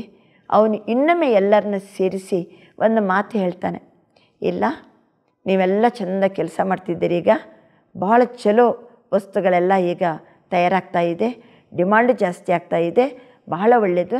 ನೀವು ಇನ್ನಷ್ಟು ಚಲೋ ಕೆಲಸ ಮಾಡಿಬಿಟ್ರೆ ನಿಮಗೆ ತಿಂಗಳಿಗೆ ಎಷ್ಟು ನಾವು ಸಂಬಳ ಕೊಡ್ತಿದ್ದೀವೋ ವರ್ಷಕ್ಕೊಮ್ಮೆ ಎಷ್ಟು ಸಂಬಳ ಇದೆಯೋ ಅದರದ್ದು 5 ಪಟ್ಟು ಜಾಸ್ತಿ ಬೋನಸ್ ಕೊಡ್ತೀವಿ. ಅಷ್ಟೊತ್ತಿಗೆ ತಮಗೆ ಯಾವಾಗ ಅದರದ್ದು ಲಾಭ ಸಿಗ್ತದೆ, ತಮಗೆ ಯಾವಾಗ ಅದರಿಂದ ಒಳ್ಳೆಯದಾಗ್ತದೆ, ತಮ್ಮ ಉನ್ನತಿಗೆ ಯಾವಾಗ ಕಾರಣೀಭೂತ ಆಗ್ತದೆ ಅಂತ ಅರಿವಾದ ಕೂಡಲೇ ಎಲ್ಲರೂ ಸಂಸ್ಕಾರ ಮಟ್ಟದಲ್ಲಿ ಪರಿವರ್ತನೆ ಬಂದುಬಿಡ್ತದೆ. ಕಾನ್ಷಿಯಸ್ನೆಸ್ ಲೆವೆಲ್ ಅದು ಪರ್ಮನೆಂಟ್ ಚೇಂಜ್. ಪರ್ಮನೆಂಟ್ ಚೇಂಜ್ ಯಾವಾಗ, ಯಾವ ರೂಪದಲ್ಲಿ ನನ್ನನ್ನು ನಾನು ತೊಡಗಿಸಿಕೊಂಡ್ರೆ ಇದರಿಂದ ನನ್ನ ಉನ್ನತಿ ಆಗ್ತದೆ, ಇದರಿಂದ ನನಗೆ ಭಾಳಷ್ಟು ಮಾನಸಿಕವಾಗಿ ನನಗೆ ಏಕಾಗ್ರತೆ ಬರ್ತದೆ, ನನ್ನ ಆರೋಗ್ಯ ಸುಧಾರಣೆ ಆಗ್ತದೆ, ನನ್ನ ಕುಟುಂಬ ಸುಧಾರಣೆ ಆಗ್ತದೆ. ಯಾವಾಗ ನನಗೆ ಅದರಿಂದ ಲಾಭ ಇದೆ, ನನಗೆ ಅದರಿಂದ ಉನ್ನತಿ ಇದೆ ಅಂತ ಹೇಳಿ ಯಾವಾಗ ನಮಗೆ ಅನುಭವಕ್ಕೆ ಸಿಗ್ತದೋ ಆವಾಗ ಆಗುವಂಥ ಪರಿವರ್ತನೆ ಅದು ಪರ್ಮನೆಂಟ್ ಚೇಂಜ್. ಯಾವಾಗಲೂ ನಮ್ಮ ಜೀವನದಲ್ಲಿ ಯಥಾರ್ಥತೆಯನ್ನು ಅರಿತಾಗ ನಾವು ಪರ್ಮನೆಂಟ್ ಚೇಂಜ್ ಆಗ್ತೀವಿ. ಯಥಾರ್ಥತೆಯನ್ನು ಅರಿತಾಗ ಅದರಿಂದ ನನಗೇ ಗೊತ್ತಾಗ್ತದೆ, ವಾ ಎಷ್ಟು ಕೆಲಸ ಮಾಡ್ತಿದ್ದೀನಿ ನಾನೀಗ, ಅದು ಎಷ್ಟು ಹಗುರ ಇದ್ದೀನಲ್ಲ, ಎಷ್ಟು ಮಾನಸಿಕವಾಗಿ ಫ್ರೆಶ್ ಇದ್ದೀನಿ, ಎಷ್ಟು ಕೆಲಸ ಮಾಡಿದರೂ ಎಷ್ಟು ಖುಷಿ ಖುಷಿ ಅನ್ನಿಸ್ತದೆ, ನನಗೆ ಯಾವ ರೂಪದಲ್ಲಿ ಮಾನಸಿಕವಾಗಿ ಯಾವ ಸ್ಟ್ರೆಸ್ಸೇ ಇಲ್ಲ, ಎಷ್ಟು ಚೆಂದ ಮಲಗಿದ ಕೂಡಲೇ ನಿದ್ರೆ ಬರ್ತದಲ್ಲ. ಇದು ಏನಾಗ್ತದೆ, ತಮಗೆ ಅದರದ್ದು ಉನ್ನತಿ ಅಥವಾ ತಮಗೆ ಅದರದ್ದು ಲಾಭದ್ದು ಅನುಭೂತಿ ಆದಾಗ ಯಾವುದೇ ವ್ಯಕ್ತಿ ಅದನ್ನು ಪೂರ್ಣ ರೂಪದಲ್ಲಿ ಅಳವಡಿಸಿಕೊಳ್ಳುವಂಥ ಪ್ರಯತ್ನ ಅಂತಲ್ಲ, ಅಳವಡಿಸಿಕೊಂಡೇ ಬಿಡ್ತಾನೆ. ಅದು ಪರ್ಮನೆಂಟ್ ಚೇಂಜ್. ಆದ್ದರಿಂದ ಈ ಒಂದು ಮಾತನ್ನು ಅನುಭೂತಿ ಮಾಡಿಸಿ ಅವನ ಜೀವನದಲ್ಲಿ ಪರಿವರ್ತನೆ ತರುವಂಗೆ ಮಾಡುವಂಥದ್ದು ವಿಶೇಷವಾಗಿ ಈ ಅಧ್ಯಾತ್ಮ ಜ್ಞಾನ ಅಂತನ್ನುವಾಗ ಬರೀ ನಾವು ಆತ್ಮದ ಬಗ್ಗೆ ಯಥಾರ್ಥವಾದ ಅಧ್ಯಯನ ಹೌದು, ಆದರೆ ಆತ್ಮದ ಜೊತೆಗೆ ಅವನಿಗೆ ಇನ್ನೊಂದು ಫೀಲ್ಡ್ ಇದೆ. ಭೌತಿಕ ಜಗತ್ತಿನ ಜವಾಬ್ದಾರಿಗಳನ್ನು ನಿಭಾಯಿಸುವಾಗ ಇದು ಪೂರ್ಣ ರೂಪದಲ್ಲಿ ಅವನಿಗೆ ಸಹಯೋಗವನ್ನು ಕೊಡ್ತದೆ. ಒಂದೇ ನಾಣ್ಯದ 2 ಮುಖಗಳು ಅನ್ನುವಂತೆ ಮನುಷ್ಯ ಭೌತಿಕತೆ ಮತ್ತು ಆಧ್ಯಾತ್ಮಿಕತೆ ಇದು 2 ಒಂದು ನಾಣ್ಯದ 2 ಮುಖಗಳಿದ್ದಂತೆ. ಆದ್ದರಿಂದ ಇದು ಎರಡನ್ನೂ ಭೌತಿಕ ಜಗತ್ತಿನಲ್ಲಿ ನಾವು ಬಾಳಲೇಬೇಕು. ಭೌತಿಕ ಜಗತ್ತಿನಲ್ಲಿ ಬಾಳುವಾಗ ಭೌತಿಕ ದೇಹ ಬೇಕೇ ಬೇಕು, ಭೌತಿಕ ಜ್ಞಾನ ಬೇಕೇ ಬೇಕು. ಆದರೆ ಅದುವೇ ಜೀವನ ಅಲ್ಲ. ಆಧ್ಯಾತ್ಮಿಕತೆ ಜೊತೆಗಿಟ್ಕೊಂಡಾಗ ಜೀವನದಲ್ಲಿ ಒಂದು ಪರಿಪೂರ್ಣತೆ ಬರ್ತದೆ. ಆತ್ಮ ಯಾವಾಗಲೂ ಸುರಕ್ಷಿತವಾಗಿರ್ತದೆ. ಎಂಥ ಜಟಿಲವಾದ ಪರಿಸ್ಥಿತಿ ಬರ್ಬೋದು, ಪ್ರಕೃತಿಯಿಂದ ಬರ್ಬೋದು, ವ್ಯಕ್ತಿಗಳಿಂದ ಬರ್ಬೋದು, ಆತ್ಮ ಅದು ಎಲ್ಲವನ್ನು ಯಥಾರ್ಥವಾಗಿ ಅರಿವು ಮಾಡಿಕೊಂಡು ತನ್ನನ್ನು ಪರಿವರ್ತನೆ ಮಾಡಿಕೊಂಡು ಇರೋದರಿಂದ ನ್ಯಾಚುರಲ್ ಆಗಿ ಆ ಸಮಯದಲ್ಲಿ ಸಹಿತ ಸಮಚಿತ್ತವಾಗಿ, ಏಕರಸವಾಗಿ, ಏಕಾಗ್ರತೆಯಲ್ಲಿ, ದೃಢತೆಯಲ್ಲಿ ನಮ್ಮನ್ನು ನಾವು ಬದುಕುವಂತೆ ಮಾಡುವುದೇ ನಮ್ಮನ್ನು ನಾವು ರಕ್ಷಣೆ ಮಾಡಿದಂತೆ. ಕೆಲವೊಮ್ಮೆ ರಕ್ಷಾಬಂಧನ ಅನ್ನುವಂಥ ಹಬ್ಬವನ್ನು ಆಚರಿಸುವಾಗಲೂ ಸಹಿತ ಶಬ್ದ ಭಾಳ ಚೆಂದ ಇದೆ. ರಕ್ಷಣೆಯನ್ನು ಕೊಡುವಂತಹ ಬಂಧನ. ಅಲ್ಲಿ ಆತ್ಮವನ್ನು ಯಾವುದರಿಂದ ರಕ್ಷಣೆ ಮಾಡಬೇಕು ಅಂತ ಅನ್ನುವಾಗ ರಕ್ಷಾಬಂಧನದ ಸಮಯದಲ್ಲಿ ಕೆಲವು ವಿಶೇಷವಾದಂಥ ಮೌಲ್ಯವನ್ನು ಸಹಿತ ನಾವೆಲ್ಲರಿಗೂ ತಿಳಿಸ್ತಾ ಬರ್ತೀವಿ. ಆತ್ಮಜ್ಯೋತಿ ಕೆಟ್ಟ ಗುಣ, ವಿಕಾರಿ ಗುಣಗಳಿಂದ, ಅದು ಕಾಮ ವಿಕಾರದಿಂದ ಸೇಫ್ ಆಗಿರಬೇಕು, ಕ್ರೋಧ ವಿಕಾರದಿಂದ ಸೇಫ್ ಆಗಿರಬೇಕು, ಅಹಂಕಾರದಿಂದ ಸೇಫ್ ಆಗಿರಬೇಕು, ಅಥವಾ ಲೋಭದಿಂದ ಸೇಫ್ ಆಗಿರಬೇಕು. ಈ ಪಂಚವಿಕಾರಗಳು ಆತ್ಮವನ್ನು ಸಮಾಧಾನದಲ್ಲಿರಲಿಕ್ಕೆ ಬಿಡಂಗಿಲ್ಲ. ಆತ್ಮಜ್ಞಾನಿ ಆದಾಗ ನ್ಯಾಚುರಲಿ ಗೊತ್ತಾಗ್ತದೆ. ಈ ಪಂಚವಿಕಾರ ಬರುವಂಥದ್ದು ದೇಹದ ಭಾವನೆ ಇದ್ದಾಗ, ಬಾಡಿ ಕಾನ್ಷಿಯಸ್ನೆಸ್ ಇದ್ದಾಗ, ದೇಹವನ್ನು ನೋಡೋದ್ರಿಂದ, ದೇಹದ ಜಗತ್ತಿನಲ್ಲೇ ಬದುಕುವಾಗ, ದೇಹದಾರಿಗಳ ಜೊತೆಗೇ ವ್ಯವಹರಿಸುವಾಗ, ದೇಹದ ಬಗ್ಗೆನೇ ವಿಚಾರ ಮಾಡಿ ಅದಕ್ಕೋಸ್ಕರನೇ ಜೀವನ ಕೊಟ್ಟಾಗ ಪಂಚವಿಕಾರಗಳು ಜೊತೆ ಆಗಿಬಿಡ್ತವೆ. ಸರಿ, ಭೌತಿಕ ಜಗತ್ತಿನಲ್ಲಿ ಬದುಕೋಣ, ಆದರೆ ಆತ್ಮಸ್ಥಿತಿ ಇತ್ತು ಅಂತಂದರೆ ಈ ಪಂಚವಿಕಾರದಿಂದ ಆತ್ಮಕ್ಕೆ ರಕ್ಷಣೆ ಸಿಗ್ತದೆ. ಎಷ್ಟು ನ್ಯಾಚುರಲ್. ಆತ್ಮಜ್ಯೋತಿಗಳು ಎಲ್ಲರೂ ನಾವು ಒಬ್ಬ ಪರಮಾತ್ಮನ ಮಕ್ಕಳು, ಒಬ್ಬ ತಂದೆಯ ಮಕ್ಕಳು ಅನ್ನುವಾಗ we are all brothers and sisters. ಆತ್ಮಜ್ಯೋತಿ ಜ್ಯೋತಿ, ಸ್ತ್ರೀಯರಿರಲಿ ಪುರುಷರಿರಲಿ, ತಂದೆ ಇರಲಿ ತಾಯಿ ಇರಲಿ, ಪತಿ ಇರಲಿ ಪತ್ನಿ ಇರಲಿ, ತಂದೆ ತಾಯಿ ಇರಲಿ ಮಕ್ಕಳಿರಲಿ, ಎಲ್ಲರೂ ಆತ್ಮಜ್ಯೋತಿಗಳು.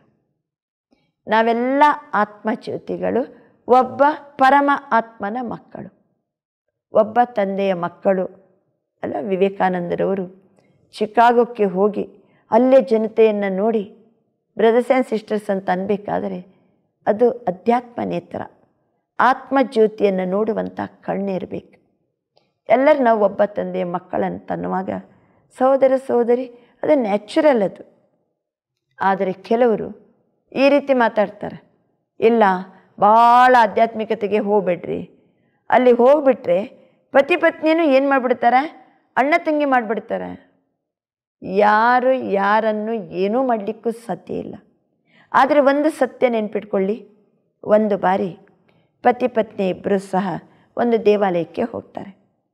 ದೇವಾಲಯಕ್ಕೆ ಹೋದಾಗ ಪತಿ ಏನು ಮಾಡ್ತಾನೆ, ಅಲ್ಲಿರುವಂಥ ಮೂರ್ತಿಯನ್ನು ನೋಡಿ ಅಪ್ಪ ಕಾಪಾಡಪ್ಪ ಅಂತಾನೆ.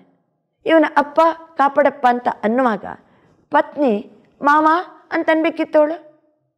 ಅವಳ ಮೂರ್ತಿಯನ್ನು ನೋಡಿ ಮಾವ ಅಂತ ಅನ್ನಂಗಿಲ್ಲ.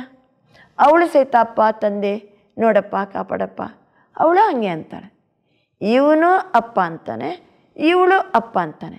ಇಬ್ಬರಿಗೂ ಅಪ್ಪ ಒಬ್ಬ ಆದರೆ ಇವ್ರು ಯಾರಂಗಾದರೆ ಅಣ್ಣ ತಂಗಿಯೇ. ಹಾಗಾದರೆ ಇವತ್ತಿನಿಂದ ನಮ್ಮ ಮಾತನ್ನು ಕೇಳಿ ಎಲ್ಲ ಮಹಿಳೆಯರು ಪತಿಗೆ ಅಣ್ಣ ಅಣ್ಣ ಅಂತ ಕರೀಲಿಕ್ಕೆ ಶುರು ಮಾಡಬೇಡ್ರಿ. ಇದು ನಮ್ಮ ಆಂತರಿಕವಾದ ಎಟಿಟ್ಯೂಡ್, ಒಳಗಿನ ಭಾವನೆ ಹಂಗಿರಬೇಕು. ಇನ್ನು ಸಾಂಸಾರಿಕವಾಗಿ ಕೌಟುಂಬಿಕವಾಗಿ ಜಗತ್ತಿನ ಜನರ ಮುಂದೆ ಪತಿ ಪತ್ನಿ ಅಣ್ಣ ತಂಗಿ ಕಾಕ ಚಾಚ ಮಾಮ ತಂದೆ ತಾಯಿ, ಇದು ಒಂದು ಸಾಮಾಜಿಕವಾದ ವ್ಯವಸ್ಥೆಯಲ್ಲಿ ಸಾಮಾಜಿಕವಾಗಿ ನಾವು ಪರಸ್ಪರ ಸಂಬಂಧದಲ್ಲಿ ಅದು ಇರೋದು ನ್ಯಾಚುರಲ್. ಅದೇ ಸಂಬಂಧದಲ್ಲಿರಿ, ನೋಡೋರ ಕಣ್ಣಿಗೂ ಹಾಗೇ ಇರಿ. ಆದರೆ ನಮ್ಮ ಒಳಗಿನ ಕಣ್ಣಿಗೆ ಯಾವುದೇ ಪುರುಷರನ್ನು ಕಂಡಾಗ ಇವರು ನಮ್ಮ ಅಣ್ಣ ಇದ್ದಾರೆ, ಇವರು ಆತ್ಮಜ್ಯೋತಿ, ಇವರು ಪರಮಾತ್ಮನ ಮಗು. ಯಾವುದೇ ಸ್ತ್ರೀಯರನ್ನು ಕಂಡಾಗ ಇವರು ಆತ್ಮಜ್ಯೋತಿ, ಇವರು ಪರಮಾತ್ಮನ ಮಗು, ನಾನು ಪರಮಾತ್ಮನ ಮಗು, ಇವರು ನಮ್ಮ ಸಹೋದರಿ ಇದ್ದಾರೆ. ಈ ಒಂದು ಪವಿತ್ರ ದೃಷ್ಟಿ ವೃತ್ತಿ ನಮ್ಮಲ್ಲಿ ಬೆಳೆಯುವಂಥದ್ದು ಎಷ್ಟು ಅವಶ್ಯಕತೆ ಇದೆ. ಇಂಥ ದೃಷ್ಟಿ ವೃತ್ತಿ ಇತ್ತಂತಂದರೆ ಎಷ್ಟು ನ್ಯಾಚುರಲ್ ಆಗಿ ನಿರ್ಭೀತಿಯಿಂದ ಇರ್ಬೋದು ನಾವು. ಇಂಥ ಒಂದು ಆಂತರಿಕವಾದ ದೃಷ್ಟಿಕೋನವನ್ನು ಈ ಆಧ್ಯಾತ್ಮಿಕತೆ ಪರಿವರ್ತನೆ ಮಾಡ್ತದೆ. ಒಂದು ಸಹೋದರತ್ವ ಭಾವನೆ ಎಲ್ಲರಲ್ಲಿ ಒಡಮೂಡ್ತದೆ, ಸೌಹಾರ್ದತೆ ಬರ್ತದೆ, ಒಬ್ಬ ತಂದೆಯ ಮಕ್ಕಳೆನ್ನುವಂತಹ ಭಾವೈಕ್ಯತೆ ಒಡಮೂಡ್ತದೆ, ಕೋಮ ಸೌಹಾರ್ದತೆ ಬರ್ತದೆ. ಆತ್ಮ ಆತ್ಮ ಅನ್ನುವಾಗ ಜಾತಿಯಲ್ಲಿ ಬಂತು. ಆತ್ಮಜ್ಯೋತಿಗಳು ನಾವು, ಒಬ್ಬ ಪರಮಾತ್ಮನ ಮಕ್ಕಳು. ಇದು ನಮ್ಮ ದೇಶದ ಕೆಲವು ಆಚರಣೆಗಳಲ್ಲಿ ಬಹಳ ಅರ್ಥಗರ್ಭಿತವಾಗಿ ಈ ಮಾತನ್ನು ಹಬ್ಬದ ರೂಪದಲ್ಲಿ, ಆಚರಣೆಯ ರೂಪದಲ್ಲಿ ಮಾಡ್ತಾರೆ. ಆದರೆ ಒಳಗಿನ ಅರ್ಥ ಇದು ಆತ್ಮರಕ್ಷಣೆಯನ್ನು ಮಾಡುವಂತಹ ವಿಧಿ. ಇನ್ನು ಕೆಲವೊಮ್ಮೆ ನಾವು ಯೋಚನೆ ಮಾಡ್ಬೋದು, ಆತ್ಮಜ್ಯೋತಿಯನ್ನು ನಾವು ರಕ್ಷಣೆ ಮಾಡಬೇಕಂತನ್ನುವಾಗ, ಸೆಲ್ಫ್ ಪ್ರೊಟೆಕ್ಟ್, ನನ್ನನ್ನು ನಾನು ರಕ್ಷಣೆ ಮಾಡಬೇಕನ್ನುವಾಗ ಪರಮಾತ್ಮನ ಮಹಾವಾಕ್ಯದಲ್ಲಿ ಅನೇಕ ಮಾತುಗಳು ಬರ್ತವೆ. ಈಗ ನಾವು ಜನರ ನಡುವೆ ಅಂತೂ ಬದುಕಲೇಬೇಕು, ಪರಿಸ್ಥಿತಿಯ ನಡುವೆನೂ ಬದುಕಬೇಕು.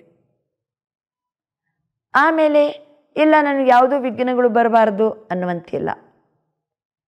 ವಾತಾವರಣ, ಪರಿಸ್ಥಿತಿ ಒಂದು ದಿನದಂತೆ ಇನ್ನೊಂದು ದಿನ ಇರಂಗಿಲ್ಲ, ಒಂದು ಕ್ಷಣದಂತೆ ಇನ್ನೊಂದು ಕ್ಷಣ ಇರಂಗಿಲ್ಲ. ಆದರೆ ನಮ್ಮ ನೋಡುವಂಥ ಆ್ಯಟಿಟ್ಯೂಡ್, ದೃಷ್ಟಿಕೋನವನ್ನೇನು ಪರಿವರ್ತನೆ ಮಾಡ್ತೀವೋ ಅದು ನ್ಯಾಚುರಲ್ ಆಗಿ ಸಮಾಜವನ್ನು, ಪರಿಸ್ಥಿತಿಯನ್ನು ಪರಿವರ್ತನೆ ಮಾಡುವಂಥ ತಾಕತ್ತು ಅದಕ್ಕಿದೆ. ಒಂದು ಬಾರಿ ಒಬ್ಬ ಕಳ್ಳ ಎಲ್ಲ ಮನೆಗೆ ಮೊದಲೇ ಪತ್ರ ಬರೀತಿದ್ದಂತೆ, ನಾನು ಇಂಥ ದಿನ ನಿಮ್ಮ ಮನೆಗೆ ಕಳ್ಳತನ ಮಾಡಲಿಕ್ಕೆ ಬರ್ತೀನಿ.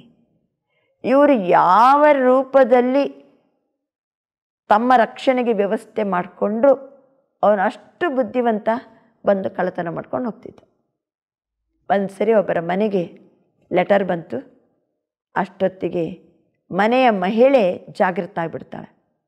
ಪತಿಗೆ ಹೇಳ್ತಾಳೆ, ನೀವು ಮನೆಯಲ್ಲಿ ಇರಬೇಡಿ, ಅವನೇನು ಬರ್ತಾನೋ ಅವನನ್ನು ನಾನು ನೋಡ್ಕೋತೀನಿ, ನಾನು ಅಟೆಂಡ್ ಮಾಡ್ತೀನಿ, ನೀವು ದಯಮಾಡಿ ಮನೆಯಲ್ಲಿ ಇರಬೇಡಿ, ಮಕ್ಕಳು ಮನೆಯಲ್ಲಿ ಒಂದು ಕೋಣೆಯಲ್ಲಿ ಬೇಕಾದ್ರೆ ಮಲ್ಕೊಳ್ಳಿ, ನಾನು ಎಲ್ಲ ವ್ಯವಸ್ಥೆ ಮಾಡ್ತೀನಿ. ಇವಳು ಏನು ಮಾಡ್ತಾಳಪ್ಪ ಅಂತ ಅವನಿಗೂ ಕ್ಯೂರಿಯಾಸಿಟಿ. ಆಯ್ತು ಹಂಗಾದ್ರೆ ಅಂತ ಹೇಳ್ಕೊಂಡು ಪಕ್ಕದ ಮನೆಗೆ ಹೋಗ್ಬಿಡ್ತಾನು. ಆ ದಿವಸ ಮನೆಯೆಲ್ಲ ಸ್ವಚ್ಛ ಮಾಡ್ತಾಳೆ. ಆಮೇಲೆ ಬಾಗಿಲ ಹತ್ತಿರ ಚಂದ ತಳಿರು ತೋರಣದಿಂದ ಶೃಂಗಾರ ಮಾಡ್ತಾಳೆ. ಹೂ ತಗೊಂಬಂದು ಹೂವಿನ ಹಾರ ಎಲ್ಲ ಹಾಕಿ ಎಷ್ಟು ಸ್ವಾಗತ ಮಾಡಲಿಕ್ಕೆ ತಯಾರಾಗಿರ್ತಾಳೆ.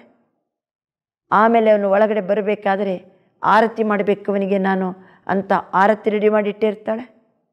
ಕಾಲು ತೊಳಿಲಿಕ್ಕೆ ನೀರು ರೆಡಿ ಮಾಡಿಟ್ಟಿರ್ತಾಳೆ. ಆಮೇಲೆ ಬಂದ ಮೇಲೆ ಅವನಿಗೆ ಹೋಳಿಗೆ, ಮಿರ್ಚಿ, ಎಲ್ಲ ವಿವಿಧ ತಿಂಡಿ ತಿನಿಸುಗಳನ್ನೆಲ್ಲ ಮಾಡಿ ಅವನಿಗೆ ತಿನ್ನಿಸ್ಬೇಕಂತೆಲ್ಲ ರೆಡಿ ಮಾಡಿಟ್ಟಿರ್ತಾಳೆ. ಎಲ್ಲ ಮನೆಯಲ್ಲಿ ರೆಡಿ ಮಾಡಿ ತನ್ನ ಆಭರಣ, ಹಣ ಅವೆಲ್ಲವನ್ನು ಒಂದು ಬಟ್ಟೆಯಲ್ಲಿ ಕಟ್ಟಿ ಟೇಬಲ್ ಮೇಲೆ ರೆಡಿ ಮಾಡಿಟ್ಟಿರ್ತಾಳೆ. ಆ ದಿವಸ ರಾತ್ರಿ ಕಾಯ್ಕೊಂಡು ಕುಂತಿರ್ತಾಳೆ. ರಾತ್ರಿ 1-1:30 ಗಂಟೆ ಹೊತ್ತಿಗೆ ಬರ್ತಾನೆ ಅವನು. ಬಂದ ಕೂಡಲೇ ಇವಳು ಬಾಗಿಲು ತೆಗಿತಾಳೆ. ಅಣ್ಣ ನೀವು ಬರ್ತೀರಂತ ಹೇಳ್ಕೊಂಡು ಲೆಟ್ರ್ ಬಂದಿತ್ತು, ಬನ್ನಿ ಅಣ್ಣ, ಪ್ಲೀಸ್ ಬನ್ನಿ ಅಣ್ಣ, ಕಾಲು ತೊಳ್ಕೊಳ್ಳಿ ಅಣ್ಣ. ನೀರು ಕೊಡ್ತಾಳೆ. ಅಣ್ಣ ಅಣ್ಣ ಅಂತ ಹೇಳ್ಕೊಂಡು ಕುಣ್ಕೊಂಡು, ಅಣ್ಣ ನಾನು ನಿಮಗೆ ಆರತಿ ಮಾಡ್ತೀನಿ, ಮನೆಗೆ ಬಂದ್ರಲ್ಲಣ್ಣ ಭಾಳ ಸಂತೋಷ ಅಣ್ಣ, ಅಣ್ಣ ನಾನು ನಿಮಗೆ ರಾಖಿ ಕಟ್ತೀನಿ ಅಣ್ಣ, ಆಮೇಲೆ ನೀವು ನಾನು ಫ್ರೆಶ್ ಹಾಲು ತಂದೀನಿ, ಅದಕ್ಕೆ ನಿಮಗೆ ಒಂದು ಚಾ ಮಾಡಿ ಕೊಡಲಾ, ಅಥವಾ ನೀವು ಮತ್ತೆ ನಿಮಗೆ ತಿನ್ನಲಿಕ್ಕೋಸ್ಕರ ನಾನು ಹೋಳಿಗೆ ಮಾಡಿಟ್ಟೀನಿ, ಅದು ಮಾಡಿಟ್ಟೀನಿ ಅಣ್ಣ, ನೀವು ಅದು ತಿನ್ನಬೇಕು, ಇದು ತಿನ್ನಬೇಕು ಅಣ್ಣ, ನೀವು ಮತ್ತೆ ಆರಾಮ ವಿಶ್ರಾಂತಿ ತಗೊಳ್ಳಿ, ಆಮೇಲೆ ಹೋಗಬೇಕಾದ್ರೆ ನಾನು ನಿಮಗೆ ಚಿನ್ನ ಮತ್ತು ಹಣ ಎಲ್ಲ ಗಂಟು ಕಟ್ಟಿ ಇಟ್ಟೀನಿ, ಅದನ್ನು ನಾನು ನಿಮಗೆ ಕೊಡ್ತೀನಣ್ಣ, ಪ್ಲೀಸ್ ಅಣ್ಣ ಅಂತ ಅಣ್ಣ ಅಣ್ಣ ಅಣ್ಣ ಅಂತ ಹೇಳಿಕೊಂಡು ರಿಯಲ್ ತನ್ನ ಒರಿಜಿನಲ್ ಮನಪೂರ್ವಕವಾಗಿ ಆ ದೃಷ್ಟಿಯಿಂದ ನೋಡಿ ಅಷ್ಟು ಪ್ರೀತಿಯಿಂದ ಮಾತಾಡಿದ ಕೂಡಲೇ ಆ ವ್ಯಕ್ತಿಯ ಮನಸ್ಸು ಬದಲಾವಣೆ ಆಯಿತು. ಅವನು ಕಳ್ಳ ಹೋಗಿ ಇವಳ ಪಾಲಿಗೆ ಅಣ್ಣನಾದ. ನಿನ್ನಂಥ ತಂಗಿಯ ಯಾವ ಆಭರಣನೂ ಬೇಡ, ನನಗೆ ಯಾವ ವಸ್ತುನೂ ಬೇಡ. ಬಹಳ ಸಂತೋಷಪಟ್ಟು ಜೀವನದಲ್ಲೇ ಪರಿವರ್ತನೆ. ತಮ್ಗೆ ಗೊತ್ತಿದೆ, ಬಸವಣ್ಣವರ ಮನೆಗೂ ಸಹಿತ ಕಳ್ಳ ಬಂದಾಗ ಬಸವಣ್ಣವರು ಏನು ಮಾಡಿದರು? ಅಂತಹ ಒಳ್ಳೆಯ ಒಂದು ಅನುಭವಿ ವ್ಯಕ್ತಿ ಏನು ಮಾಡ್ತಾನಂತಂದರೆ ಪತ್ನಿಯನ್ನು ಕರೀತಾನೆ. ಬಾ, ಕೂಡಲ ಸಂಗಮ ದೇವ ಬಂದಾನೆ, ನಿನ್ನ ಆಭರಣ ಕೊಡು, ಬಳೆ ತೆಗೆದುಕೊಡು, ಚೈನ್ ತೆಗೆದುಕೊಡು. ಕೂಡಲ ಸಂಗಮ ದೇವ ಬಂದಿದ್ದಾನೆ ಅಂತ ಹೇಳಿ ಅವನನ್ನು ವೆಲ್ಕಮ್ ಮಾಡಿದ್ದೇ ತಡ, ಕಳ್ಳ ಚೇಂಜ್ ಆಗ್ಬಿಟ್ಟ, ಖಾಲಿಗಡ್ಡ ಬಿದ್ದ, ಜೀವನನೇ ಪರಿವರ್ತನೆ ಆಯಿತು. ಇದು ಒಳಗಿನ ಶ್ರೇಷ್ಠವಾದ ನಮ್ಮ ಆ್ಯಟಿಟ್ಯೂಡ್, ಶ್ರೇಷ್ಠ ಮನೋವೃತ್ತಿ, ನೋಡುವಂಥ ದೃಷ್ಟಿಕೋನ. ಒಂದು ವೇಳೆ ಅವನು ಕೆಟ್ಟವನಿದ್ದಾನೆ ಕೆಟ್ಟವನಿದ್ದಾನೆ ಕೆಟ್ಟವನಿದ್ದಾನೆ ಅಂದುಬಿಟ್ರೆ ನೆಗೆಟಿವ್ ಎನರ್ಜಿ ಹೋಗಿ ಅವರ ಕೆಟ್ಟತನದ ಶಕ್ತಿ ಇನ್ನೂ ಜಾಸ್ತಿ ಆಗ್ತದೆ. ನಮ್ಮ ಆ್ಯಟಿಟ್ಯೂಡ್ ಶ್ರೇಷ್ಠವಾದಾಗ ಆತ್ಮಿಕ ದೃಷ್ಟಿ ಬಂದಾಗ ಇವನು ಆತ್ಮ, ನಾನು ಆತ್ಮ, ಇವನು ಪರಮಾತ್ಮನ ಮಗು ಅನ್ನುವಂಥ ದೃಷ್ಟಿಕೋನ ಬಂದಾಗ ನ್ಯಾಚುರಲ್ ಆಗಿ ನಮ್ಮಿಂದ ಹೊರ ಹೊಮ್ಮುವಂಥ ಆ ವೈಬ್ರೇಷನ್ ಅನ್ಯ ವ್ಯಕ್ತಿಗಳನ್ನು ಸಹಿತ ಪರಿವರ್ತನೆ ಮಾಡ್ತದೆ. ಈ ರೀತಿ ಸರ್ವಶಕ್ತಿವಂತ ಪರಮಾತ್ಮನನ್ನು ನನ್ನ ಜೀವನದ ಜೊತೆಗಾರ ಮಾಡ್ಕೋಬೇಕು. ಇನ್ನೊಂದು ಮಾತು, ಬರುವಂಥ ಪ್ರತಿಯೊಂದು ದೃಶ್ಯವನ್ನು ನಾವು ಸಾಕ್ಷಿಯಾಗಿ ನೋಡುವ ಅಭ್ಯಾಸವನ್ನು ಬೆಳೆಸ್ಕೋಬೇಕು.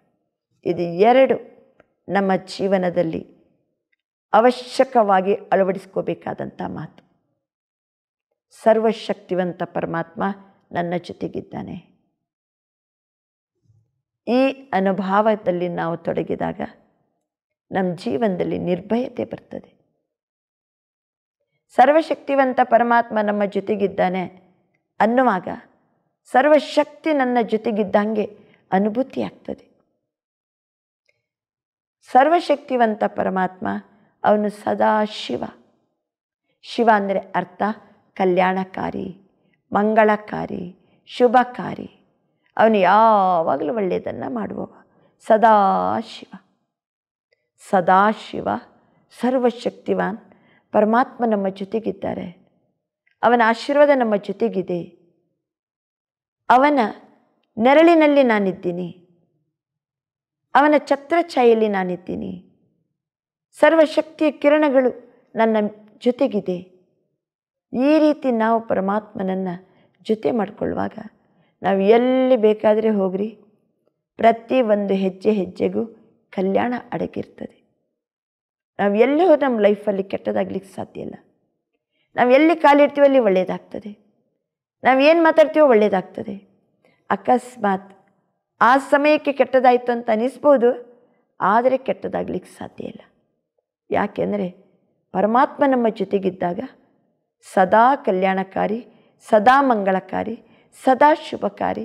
ಆ ತಂದೆ ನಮ್ಮ ಜೊತೆಗಿದ್ದಾಗ ನಾವು ಎಲ್ಲಿ ಹೋದರೂ ಕೆಟ್ಟದಾಗಲಿಕ್ಕೆ ಸಾಧ್ಯನೇ ಇಲ್ಲ. ತಮಗೆಲ್ಲ ಗೊತ್ತಿರ್ಬೋದು, ಒಂದು ಸರಿ ಒಬ್ಬ ರಾಜ ಯಾವಾಗಲೂ ಮಂತ್ರಿ ಜೊತೆಗೆ ಬೇಟೆಯಾಡಲಿಕ್ಕೆ ಹೋಗ್ತಿದ್ದ. ಬೇಟೆಯಾಡಲಿಕ್ಕೆ ಹೋದಾಗ ಅಲ್ಲಿ ಬೇಟೆಯಾಡಿ ರಾಜ ಮತ್ತು ಮಂತ್ರಿ ಇಬ್ಬರು ಸಹ ಬರ್ತಿದ್ರು. ಒಂದು ಸರಿ ಏನಾಗ್ತದೆ, ರಾಜ ಬೇಟೆಯಾಡಲಿಕ್ಕೆ ಹೋದಾಗ ಮಂತ್ರಿನೇ ಇರ್ತಾನೆ, ಎಡವಿ ಬೀಳ್ತಾನೆ. ಅವನು ಎಡವಿ ಬಿದ್ದಾಗ ಕಾಲಿನ ದೊಡ್ಡ ಬೆರಳು ಏನಿದೆ ಅದು ತುಂಡಾಗಿ ಬೇರೆ ಕಡೆ ಬಿದ್ದು ಬಿಡ್ತದೆ. ಎಷ್ಟು ನೋವು, ಒಂದು ಕಡೆ ರಕ್ತ ಬರ್ತಾ ಇದೆ, ಒಂದು ಕಡೆ ಬೆರಳು ಮುರಿದೋಯ್ತು. ಮಂತ್ರಿ ಹೇಳ್ತಾನೆ, ರಾಜ ಚಿಂತೆ ಮಾಡಬೇಡ, ಆಗೋದೆಲ್ಲ ಒಳ್ಳೆಯದಕ್ಕೆ. ರಾಜನಿಗೆ ಸಿಟ್ಟು ಬಂದುಬಿಡ್ತದೆ. ಬೆರಳು ಮುರಿದೋಗಿದೆ, ಆಗೋದೆಲ್ಲ ಒಳ್ಳೆಯದಕ್ಕೆ ಅಂತ ಹೇಳ್ತಿದ್ದಾನಲ್ಲ ಅಂತ ಹೇಳ್ಕೊಂಡು ಸೀದಾ ಅರಮನೆಗೆ ಬಂದ ಕೂಡಲೇ ಮಂತ್ರಿಯನ್ನು ದರ ದರ ದರ ಎಳ್ಕೊಂಡು ಹೋಗಿ ಜೈಲಿಗೆ ಹಾಕಿಸ್ತಾನೆ. ಜೈಲಿಗೆ ಹೋಗುವಾಗ ಮಂತ್ರಿ ಒಂದು ಮಾತು ಹೇಳ್ತಾನೆ, ರಾಜ ಆಗೋದೆಲ್ಲ ಒಳ್ಳೆಯದಕ್ಕೆ ಅಂತ ಹೇಳ್ಕೊಂಡು ಜೈಲಿಗೆ ಹೋಗ್ತಾನೆ. ಅದು ಏನಂತ ಇವನಿಗೆ ಅರ್ಥ ಆಗೋದಿಲ್ಲ. ಆಮೇಲೆ ಸುಮಾರು 2 ತಿಂಗಳಾಯಿತು, 4 ತಿಂಗಳಾಯಿತು, 8 ತಿಂಗಳಾಯಿತು. ರಾಜ ಒಬ್ಬನೇ ಏನು ಮಾಡ್ತಾನೆ, ಒಬ್ಬನೇ ಬೇಟೆಯಾಡುವಂಥ ಪರಿಸ್ಥಿತಿ ಬರ್ತದೆ. ಒಬ್ಬನೇ ಕಾಡಿಗಂತ ಹೋಗ್ತಾನೆ. ಅಲ್ಲಿ ಇಬ್ಬರು ಕಟುಕರು ಬಂದು ದೇವಿಗೆ ನರಬಲಿಯನ್ನು ಕೊಡಬೇಕಂತ ಹೇಳಿ ರಾಜನನ್ನು ಹಿಡಿದು ಬಿಡ್ತಾರೆ. ಆಮೇಲೆ ಇನ್ನೇನು ಬಲಿ ಕೊಡಲಿಕ್ಕೆ ಸಮೀಪ ಆಯಿತು, ಎಲ್ಲ ಚೆಕ್ ಮಾಡ್ತಾರೆ. ರಾಜನ ಕಾಲಿನಲ್ಲಿ ಬೆರಳಿಲ್ಲ, ಅಂಗಊನ ಇದ್ದರೆ ಇದು ಬಲಿಗೆ ಯೋಗ್ಯ ಅಲ್ಲ ಅಂತ ಹೇಳ್ಕೊಂಡು ರಾಜನನ್ನು ಬಿಟ್ಟು ಬಿಡ್ತಾರೆ. ಆವಾಗ ರಾಜನಿಗೆ ಫ್ಲ್ಯಾಶ್ ಆಗ್ತದೆ, ಇಲ್ಲ ಮಂತ್ರಿ ಹೇಳಿದ, ಒಂದು ವೇಳೆ ನನ್ನ ಬೆರಳು ಮುರಿಯದೆ ಹೋಗ್ತಿದ್ದರೆ ಇಷ್ಟೊತ್ತಿಗೆ ನನ್ನ ಪ್ರಾಣನೇ ಹೋಗ್ಬಿಡ್ತಿತ್ತಲ್ಲ. ಮಂತ್ರಿ ಹೇಳಿದ ಮಾತು ಎಷ್ಟು ಸತ್ಯ ಇದೆ. ಆ ಸತ್ಯ ಗೊತ್ತಾದದ್ದು 8 ತಿಂಗಳು ಬಿಟ್ಟು. ಬೆರಳು ಮುರಿದದೆಷ್ಟು ಒಳ್ಳೆಯದಾಯಿತು, ನನ್ನ ಪ್ರಾಣ ಉಳಿತಲ್ಲ ಅಂತ ಸೀದಾ ಅರಮನೆಗೆ ಬರ್ತಾನೆ. ಅವನಿಗೆ ಸ್ವಲ್ಪ ಕ್ಯೂರಿಯಾಸಿಟಿ, ಅಲ್ಲ ನನ್ನ ಬೆರಳು ಮುರಿದದ್ರಿಂದ ಏನು ಕಲ್ಯಾಣ ಆಯ್ತು ಅಂತ ಗೊತ್ತಾಯ್ತು ನನಗೆ. ಈಗ ಅವನು ಜೈಲಿಗೆ ಹೋಗುವಾಗ ಆಗೋದೆಲ್ಲ ಒಳ್ಳೆಯದಕ್ಕಂತಂದನಲ್ಲ, ಅವನಿಗೆ ಜೈಲಲ್ಲಿ ಏನು ಒಳ್ಳೆಯದಾಗಿರ್ಬೋದು ಅಂತ ಕೇಳಲಿಕ್ಕೆ ಬಹಳ ಇಂಟ್ರೆಸ್ಟ್ನಿಂದ ಅವನು ಜೈಲಿಗೆ ಹೋಗ್ತಾನೆ. ಎಲ್ಲ ಕತೆ ಹೇಳ್ತಾನೆ. ನೋಡು ಮಂತ್ರಿ, ನೀನು ಅವತ್ತು ಹೇಳಿದಿ, ಈ ರೀತಿ ಆಯಿತು, ಆಮೇಲೆ ನನ್ನ ಬೆರಳು ಮುರಿದದ್ರಿಂದ ನನ್ನ ಪ್ರಾಣ ಉಳೀತು, ಇಲ್ಲರೆ ನಾನು ಖಂಡಿತ ಬಲಿಗೆ ಹೋಗ್ಬಿಡ್ತಿದ್ದೆ, ನಾನು ಬಲಿಯಾಗ್ಬಿಡ್ತಿದ್ದೆ. ಅಷ್ಟೊತ್ತಿಗೆ ನಿನಗೆ ಜೈಲಲ್ಲಿದ್ದೆಯಲ್ಲ 8 ತಿಂಗಳಿಂದ, ನಿನಗೇನು ಒಳ್ಳೆಯದಾಯಿತು ಅಂತ ಕೇಳ್ತಾನೆ. ಅಷ್ಟೊತ್ತಿಗೆ ಮಂತ್ರಿ ಹೇಳ್ತಾನೆ, ನೀನು ಒಂದು ವೇಳೆ ನನ್ನನ್ನು ಜೈಲಲ್ಲಿ ಇಡದೆ ಹೋಗ್ತಿದ್ರೆ ನಿನ್ನೊಬ್ಬನನ್ನೇ ನಾನು ಬೇಟೆಯಾಡಲಿಕ್ಕೆ ಬಿಡ್ತೀನ? ನಿನ್ನ ಜೊತೆಗೆ ನಾನು ಬರ್ತಿದ್ದೆ. ನಿನ್ನ ಹತ್ರ ಬೆರಳಿಲ್ಲ ಅಂತ ಹೇಳ್ಕೊಂಡು ಕಟುಕರು ಬಿಟ್ಟು ಬಿಡ್ತಾರೆ. ನನ್ನನ್ನು ಏನು ಮಾಡ್ತಿದ್ರು? ದೇವಿಗೆ ಬಲಿ ಕೊಡ್ತಿದ್ರು. ಆದ್ದರಿಂದ ನನ್ನನ್ನು ನೀನು ಜೈಲಲ್ಲಿಟ್ಟದ್ದು ಒಳ್ಳೆಯದಾಯಿತು, ನಿನ್ನ ಬೆರಳು ಮುರಿದದ್ದು ಒಳ್ಳೆಯದಾಯಿತು. ವಿಚಾರ ಮಾಡಿ. ಯಾವತ್ತಾದರೂ ಕೂಡಲೇ ಏನು ಒಳ್ಳೆಯದಂತ ಗೊತ್ತಾಗದೇ ಇರ್ಬೋದು, ಆದರೆ ನಮಗೆ ಇಂಟರ್ನಲ್ಲಿ ನಮ್ಮ ಕಾನ್ಷಿಯಸ್ಸಲ್ಲಿ ಇರಬೇಕು, ನಾನು ಸತ್ಯ ದಾರಿಯಲ್ಲಿದ್ದೀನಿ, ಸತ್ಯಂ ಶಿವಂ ಸುಂದರಂ ಪರಮಾತ್ಮನ ಜೊತೆಗಿದ್ದೀನಿ, ಪರಮಾತ್ಮನ ಆದೇಶದ ಪ್ರಕಾರ ನಾನು ಕರೆಕ್ಟಾಗಿ ನಡೀತಿದ್ದೀನಿ, ಅವನು ಕೊಟ್ಟ ನಿಯಮದ ರಕ್ಷಣೆಯಲ್ಲಿದ್ದೀನಿ, ಅವನೇ ನನ್ನ ಜೊತೆಗಿದ್ದಾನೆ, ಪ್ರತಿನಿತ್ಯ ಜ್ಞಾನ ಮುರಳಿ ಕೇಳ್ತಿದ್ದೀನಿ ಅಂದ ಮೇಲೆ ನಾನು ಎಲ್ಲಿ ಹೋದರೂ ಸಹ ಖಂಡಿತ ಕೆಟ್ಟದಾಗಲಿಕ್ಕೆ ಸಾಧ್ಯ ಇಲ್ಲ ಅನ್ನುವಂಥದ್ದು ಒಳಗಿನ ನಮ್ಮ ಕಾನ್ಷಿಯಸ್ಸಲ್ಲಿ ನಿಶ್ಚಯ ಇರಬೇಕು. ಎಲ್ಲಿ ನಿಶ್ಚಯ ಇದೆ ಅಲ್ಲಿ ನಿಶ್ಚಿತವಾದ ವಿಜಯ ಖಂಡಿತ. ನಿಶ್ಚಯ ಇರಬೇಕು, ಅಲ್ಲಿ 2 ಮಾತೇ ಇಲ್ಲ. ಆ ರೀತಿ ನಮಗೆ ಆತ್ಮನಿಶ್ಚಯ, ಪರಮಾತ್ಮನ ಮೇಲೆ ನಿಶ್ಚಯ. ಈ ಸಂಗಮ ಯುಗ ಕಲ್ಯಾಣಕಾರಿ ಸಮಯ ಇದು. ಕಲ್ಯಾಣಕಾರಿ ಪರಮಾತ್ಮ ಈ ಸೃಷ್ಟಿ ನಾಟಕದಲ್ಲಿ ಪಾತ್ರವನ್ನು ಅಭಿನಯ ಮಾಡುವಂಥ ಸಮಯ ಇದು. ಇಂಥ ಸಮಯದಲ್ಲಿ ನಾನು ಅವನ ಕೈ ಹಿಡಿದು ನನ್ನ ಪಾತ್ರ ಎಷ್ಟು ಶ್ರೇಷ್ಠ, ಎಷ್ಟು ಕಲ್ಯಾಣ ಆಗೋದೆಲ್ಲ ಒಳ್ಳೆಯದಕ್ಕೆ ಅನ್ನುವಂಥ ಒಂದು ನಿಶ್ಚಯ ಎಲ್ಲಿರ್ತದೋ ಆವಾಗ ನ್ಯಾಚುರಲ್ ಆಗಿ ನಾವು ಪರಿಸ್ಥಿತಿಯನ್ನು ಅಥವಾ ಬರುವಂಥ ಜೀವನದ ಆಗು ಹೋಗುಗಳನ್ನು ಭಾಳ ಸಹಜವಾಗಿ ಎದುರಿಸ್ಬೋದು. ಇನ್ನೂ ಒಂದು ಮಾತೇನೆಂದರೆ, ಪ್ರತಿಯೊಂದು ದೃಶ್ಯವನ್ನು ನೋಡುವಾಗ ಸಾಕ್ಷಿ ಸ್ಥಿತಿಯಲ್ಲಿರಬೇಕು. ಸರ್ವಶಕ್ತಿವಾನ್ ಬಾಪ್ ಕೋ ಸಾಥ್ ರಖೋ, ಹರ್ ದೃಶ್ಯ ಕೋ ಸಾಕ್ಷಿ ಹೋಕರ್ ದೇಖೋ. ಒಂದು ಕಡೆ ಪರಮಾತ್ಮನ ಸಾಥ್, ಇನ್ನೊಂದು ಕಡೆ ಸಾಕ್ಷಿ. ಇದು 2 ಜೊತೆ ಜೊತೆಯಾಗಿ ನಮ್ಮ ಜೀವನದಲ್ಲಿ ಯಾವತ್ತಾದರೂ ಇರಬೇಕು. ಸಾಕ್ಷಿಯಾಗಿರುವುದಂದ್ರೆ ಏನು? ನಾವೆಲ್ಲರೂ ಒಟ್ಟಾಗಿ ನಾಟಕ ನೋಡಲಿಕ್ಕೆ ಹೋಗಿದ್ದೀವಿ. ಒಂದು ಕಾಲೇಜ್ ವಿದ್ಯಾರ್ಥಿಗಳು ನಾಟಕ ನೋಡ್ತಾ ಇದ್ದಾರೆ, ನಾಟಕದಲ್ಲಿ ಅಭಿನಯ ಮಾಡ್ತಾ ಇದ್ದಾರೆ. ನಾವೆಲ್ಲ ನಾಟಕ ನೋಡಲಿಕ್ಕೆ ಹೋಗ್ತಿದ್ದೀವಿ. ನಾಟಕ ನೋಡುವಾಗ ನಾಟಕದಲ್ಲಿ ಒಬ್ಬ ಇನ್ನೊಬ್ಬನಿಗೆ ಜೋರು ಮಾಡುವಂಥ ದೃಶ್ಯ ಇದೆ. ನಾವು ನೋಡ್ಲಿಕ್ಕೆ ಹೋದವರು ಬಡ ಬಡ ಸ್ಟೇಜ್ ಹತ್ತಿ, ಯಾಕೋ ಅವನಿಗೆ ಯಾಕೆ ಜೋರು ಮಾಡ್ತಿದ್ದಿ ಅಂತ ನಾವೇನಾರು ಕೇಳ್ತೀವ? ಸಾಕ್ಷಿಯಾಗಿ ನೋಡೋದಷ್ಟೇ. ಯಾರ್ಯಾರ ಪಾತ್ರ ಹೇಗೇಗಿದೆಯೋ ಅವರು ಅದಕ್ಕೆ ತಕ್ಕಂತೆ ಅಭಿನಯ ಮಾಡ್ತಾರೆ. ಅಕಸ್ಮಾತ್ ಒಬ್ಬ ಹುಡುಗನಿಗೆ ಭಿಕ್ಷುಕ ಪಾತ್ರ ಇದೆ ಅಂತ ತಿಳ್ಕೊಳ್ಳಿ. ಅವನು ಭಿಕ್ಷುಕ ಅಲ್ಲ. 2 ಗಂಟೆ ತನಕ ಆ ನಾಟಕದಲ್ಲಿ ಅವನಿಗೆ ಭಿಕ್ಷುಕ ಪಾತ್ರ. ನಿಜವಾಗಿ ನೋಡಲಿಕ್ಕೆ ಅವನು ಭಿಕ್ಷುಕ ಅಲ್ಲ, ಅವನು ಕಾಲೇಜ್ ವಿದ್ಯಾರ್ಥಿ, ಒಳ್ಳೆ ರ್ಯಾಂಕ್ ಸ್ಟೂಡೆಂಟ್, ಆ ಪಾತ್ರ ಅಭಿನಯ ಮಾಡ್ತಿದ್ದಾನೆ. ಅವನು ಆ್ಯಕ್ಚುಲಿ ಭಿಕ್ಷುಕ ಅಲ್ಲ. ಈಗ ಬನ್ನಿ ನಮ್ಮ ಜೀವನ ಕ್ಷೇತ್ರಕ್ಕೆ, ನಮ್ಮ ಒಡನಾಟದಲ್ಲಿ, ನಮ್ಮ ಸಂಘದಲ್ಲಿ, ನಮ್ಮ ಕಾರ್ಯವ್ಯವಹಾರದಲ್ಲಿ ಎಷ್ಟು ಜನರ ಒಂದು ಕಾಂಟ್ಯಾಕ್ಟಲ್ಲಿ ಬರ್ತೀವಿ. ಈ ಮನುಷ್ಯರ ಕಾಂಟ್ಯಾಕ್ಟಲ್ಲಿ ಬಂದಾಗ ನಮಗೆ ಇದು ಸರಿಯಾಗಿ ನೆನಪಿರಬೇಕು, we are all actors. Shakespeare ಅವರು ಹೇಳಿದಂತೆ ಭೂಲೋಕದಲ್ಲಿ ದೊಡ್ಡ ಒಂದು ಸ್ಟೇಜ್ ಇದು, ಇಲ್ಲಿ ಒಂದು ದೊಡ್ಡ ನಾಟಕ ನಡೀತಾ ಇದೆ. ಎಲ್ಲ ಮನುಷ್ಯಾತ್ಮರು ಪಾತ್ರಧಾರಿಗಳು, ಪ್ರತಿಯೊಬ್ಬರಿಗೂ ಅವರದ್ದೇ ಆದಂತಹ ಪಾತ್ರ ಇದೆ. ಇಂಡಿಪೆಂಡೆಂಟ್ ಆ್ಯಕ್ಟರ್ಸ್, ಸ್ವತಂತ್ರ ಪಾತ್ರಧಾರಿಗಳು. ಯಾರ ಪಾತ್ರವನ್ನು ಯಾರೂ ಬದಲು ಮಾಡಲಿಕ್ಕೆ ಸಾಧ್ಯ ಇಲ್ಲ. ನನ್ನ ಪಾತ್ರವನ್ನು ಹೆಂಗೆ ಇಟ್ಕೋಬೇಕು? ನಮ್ಮ ಡೈರೆಕ್ಟರ್ ಸ್ವಯಂ ಪರಮಾತ್ಮ, ಜ್ಞಾನ ಸಾಗರ, ಜ್ಞಾನದಾತ, ಜ್ಞಾನ ದೀಪವನ್ನು ನಮಗೆ ಪ್ರತಿನಿತ್ಯ ಜ್ಞಾನದ ಬೆಳಕನ್ನು ಕೊಡ್ತಾನೆ. ಯಾವ ರೀತಿ ನಡ್ಕೋಬೇಕಂತ ಹೇಳ್ತಿದ್ದಾನೆ. ನನ್ನ ಆ್ಯಕ್ಟಿಂಗ್ ಹೆಂಗಿರಬೇಕಂತ ಟ್ರೈನಿಂಗ್ ಕೊಡ್ತಿದ್ದಾರೆ. ಅದಕ್ಕೆ ತಕ್ಕಂತೆ ನಾನು ಪಾತ್ರ ಮಾಡ್ತಾ ಹೋಗಬೇಕು. ಮತ್ತೊಬ್ಬರನ್ನು ನೋಡಿ ಅವ್ರು ಯಾಕೆ ಹಂಗೆ ಮಾಡಿದರು, ಅವ್ರು ಹಂಗೆ ಮಾಡಬಾರ್ದಾಗಿತ್ತು, ಇವ್ರು ಹಿಂಗೆ ಮಾಡಬೇಕಾಗಿತ್ತು, ಇದನ್ನು ನಾವು ಯೋಚನೆ ಮಾಡಲಿಕ್ಕೆ ನಮಗೆ ಅಧಿಕಾರ ಇಲ್ಲ. ಅವೆಲ್ಲ ವೇಸ್ಟ್, ವ್ಯರ್ಥ ಆಲೋಚನೆ ಮಾಡೋದು. ಯಾರ್ಯಾರು ಯಾವರವರದ್ದು ಏನು ಪಾತ್ರ ಇದೆಯೋ ಅದನ್ನೇ ಅಭಿನಯ ಮಾಡ್ತಾರೆ. ಬೇಕಾದರೆ ನನಗೆ ಪ್ರೀತಿ ಇದೆ, ಅವರ ಮೇಲೆ ಗೌರವ ಇದೆ, ಒಳ್ಳೆಯ ಮಾತನ್ನು 4 ಬೇಕಾದ್ರೆ ಹೇಳ್ಬೋದು. ನಾನು ಹೇಳಿದ ಮಟ್ಟಕ್ಕೆ ಅವರು ಅದೇ ರೀತಿ ಅಭಿನಯ ಮಾಡಬೇಕು ಅನ್ನುವಂಥದ್ದೇನು ರೂಲ್ಸ್ ಇಲ್ಲ. ನಾನು ಒಳ್ಳೆಯದನ್ನೇ ಹೇಳ್ಬೋದು ಸಮಾಧಾನದಿಂದ, ಈ ರೀತಿ ಅಲ್ಲ, ಈ ರೀತಿ ಇದ್ದರೆ ಭಾಳ ಚಲೋ ಇರ್ತದೆ. ನಿಮ್ಮ ಮಕ್ಕಳಿಗೆ ನೀವು ಒಳ್ಳೆಯ ಮಾತನ್ನು ಹೇಳಲೇಬೇಕು. ನೀವು ಹೇಳಿದ ಕೂಡಲೇ ನೀವು ಹೇಳ್ದಂಗೆ ನಡಿಬೇಕು. ನಡಿಬೋದು, ನಡೆಯೋದನ್ನು ಇರ್ಬೋದು. ಸಾಕ್ಷಿಯಾಗಿ ಹೇಳೋದು ನಮ್ಮ ಕೆಲಸ. ಪಾತ್ರ ಅವ್ರು ಹೇಗೆ ಅಭಿನಯ ಮಾಡ್ತಾರೋ ನಾವು ಅದನ್ನು ಸಾಕ್ಷಿಯಾಗಿ ನೋಡಲೇಬೇಕು. ಯಾರು ಯಾವ ರೂಪದ ಪಾತ್ರ ಅಭಿನಯ ಮಾಡ್ತಾಯಿದ್ರು ಅದು ನಮ್ಮ ಮನಸ್ಸಿನ ಮೇಲೆ ದುಷ್ಪರಿಣಾಮ ಆಗಬಾರ್ದು.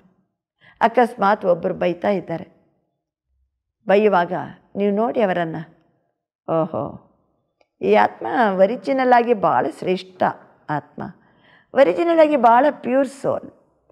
ಮೂಲತಃ ಆತ್ಮಜ್ಯೋತಿಗಳು ನಾವೆಲ್ಲ ಒಂದೇ ಮನೆಯಿಂದ ಬಂದವರು. ಆತ್ಮದ ಒರಿಜಿನಲ್ ಗುಣ ಶಾಂತ ಸ್ವರೂಪನೇ.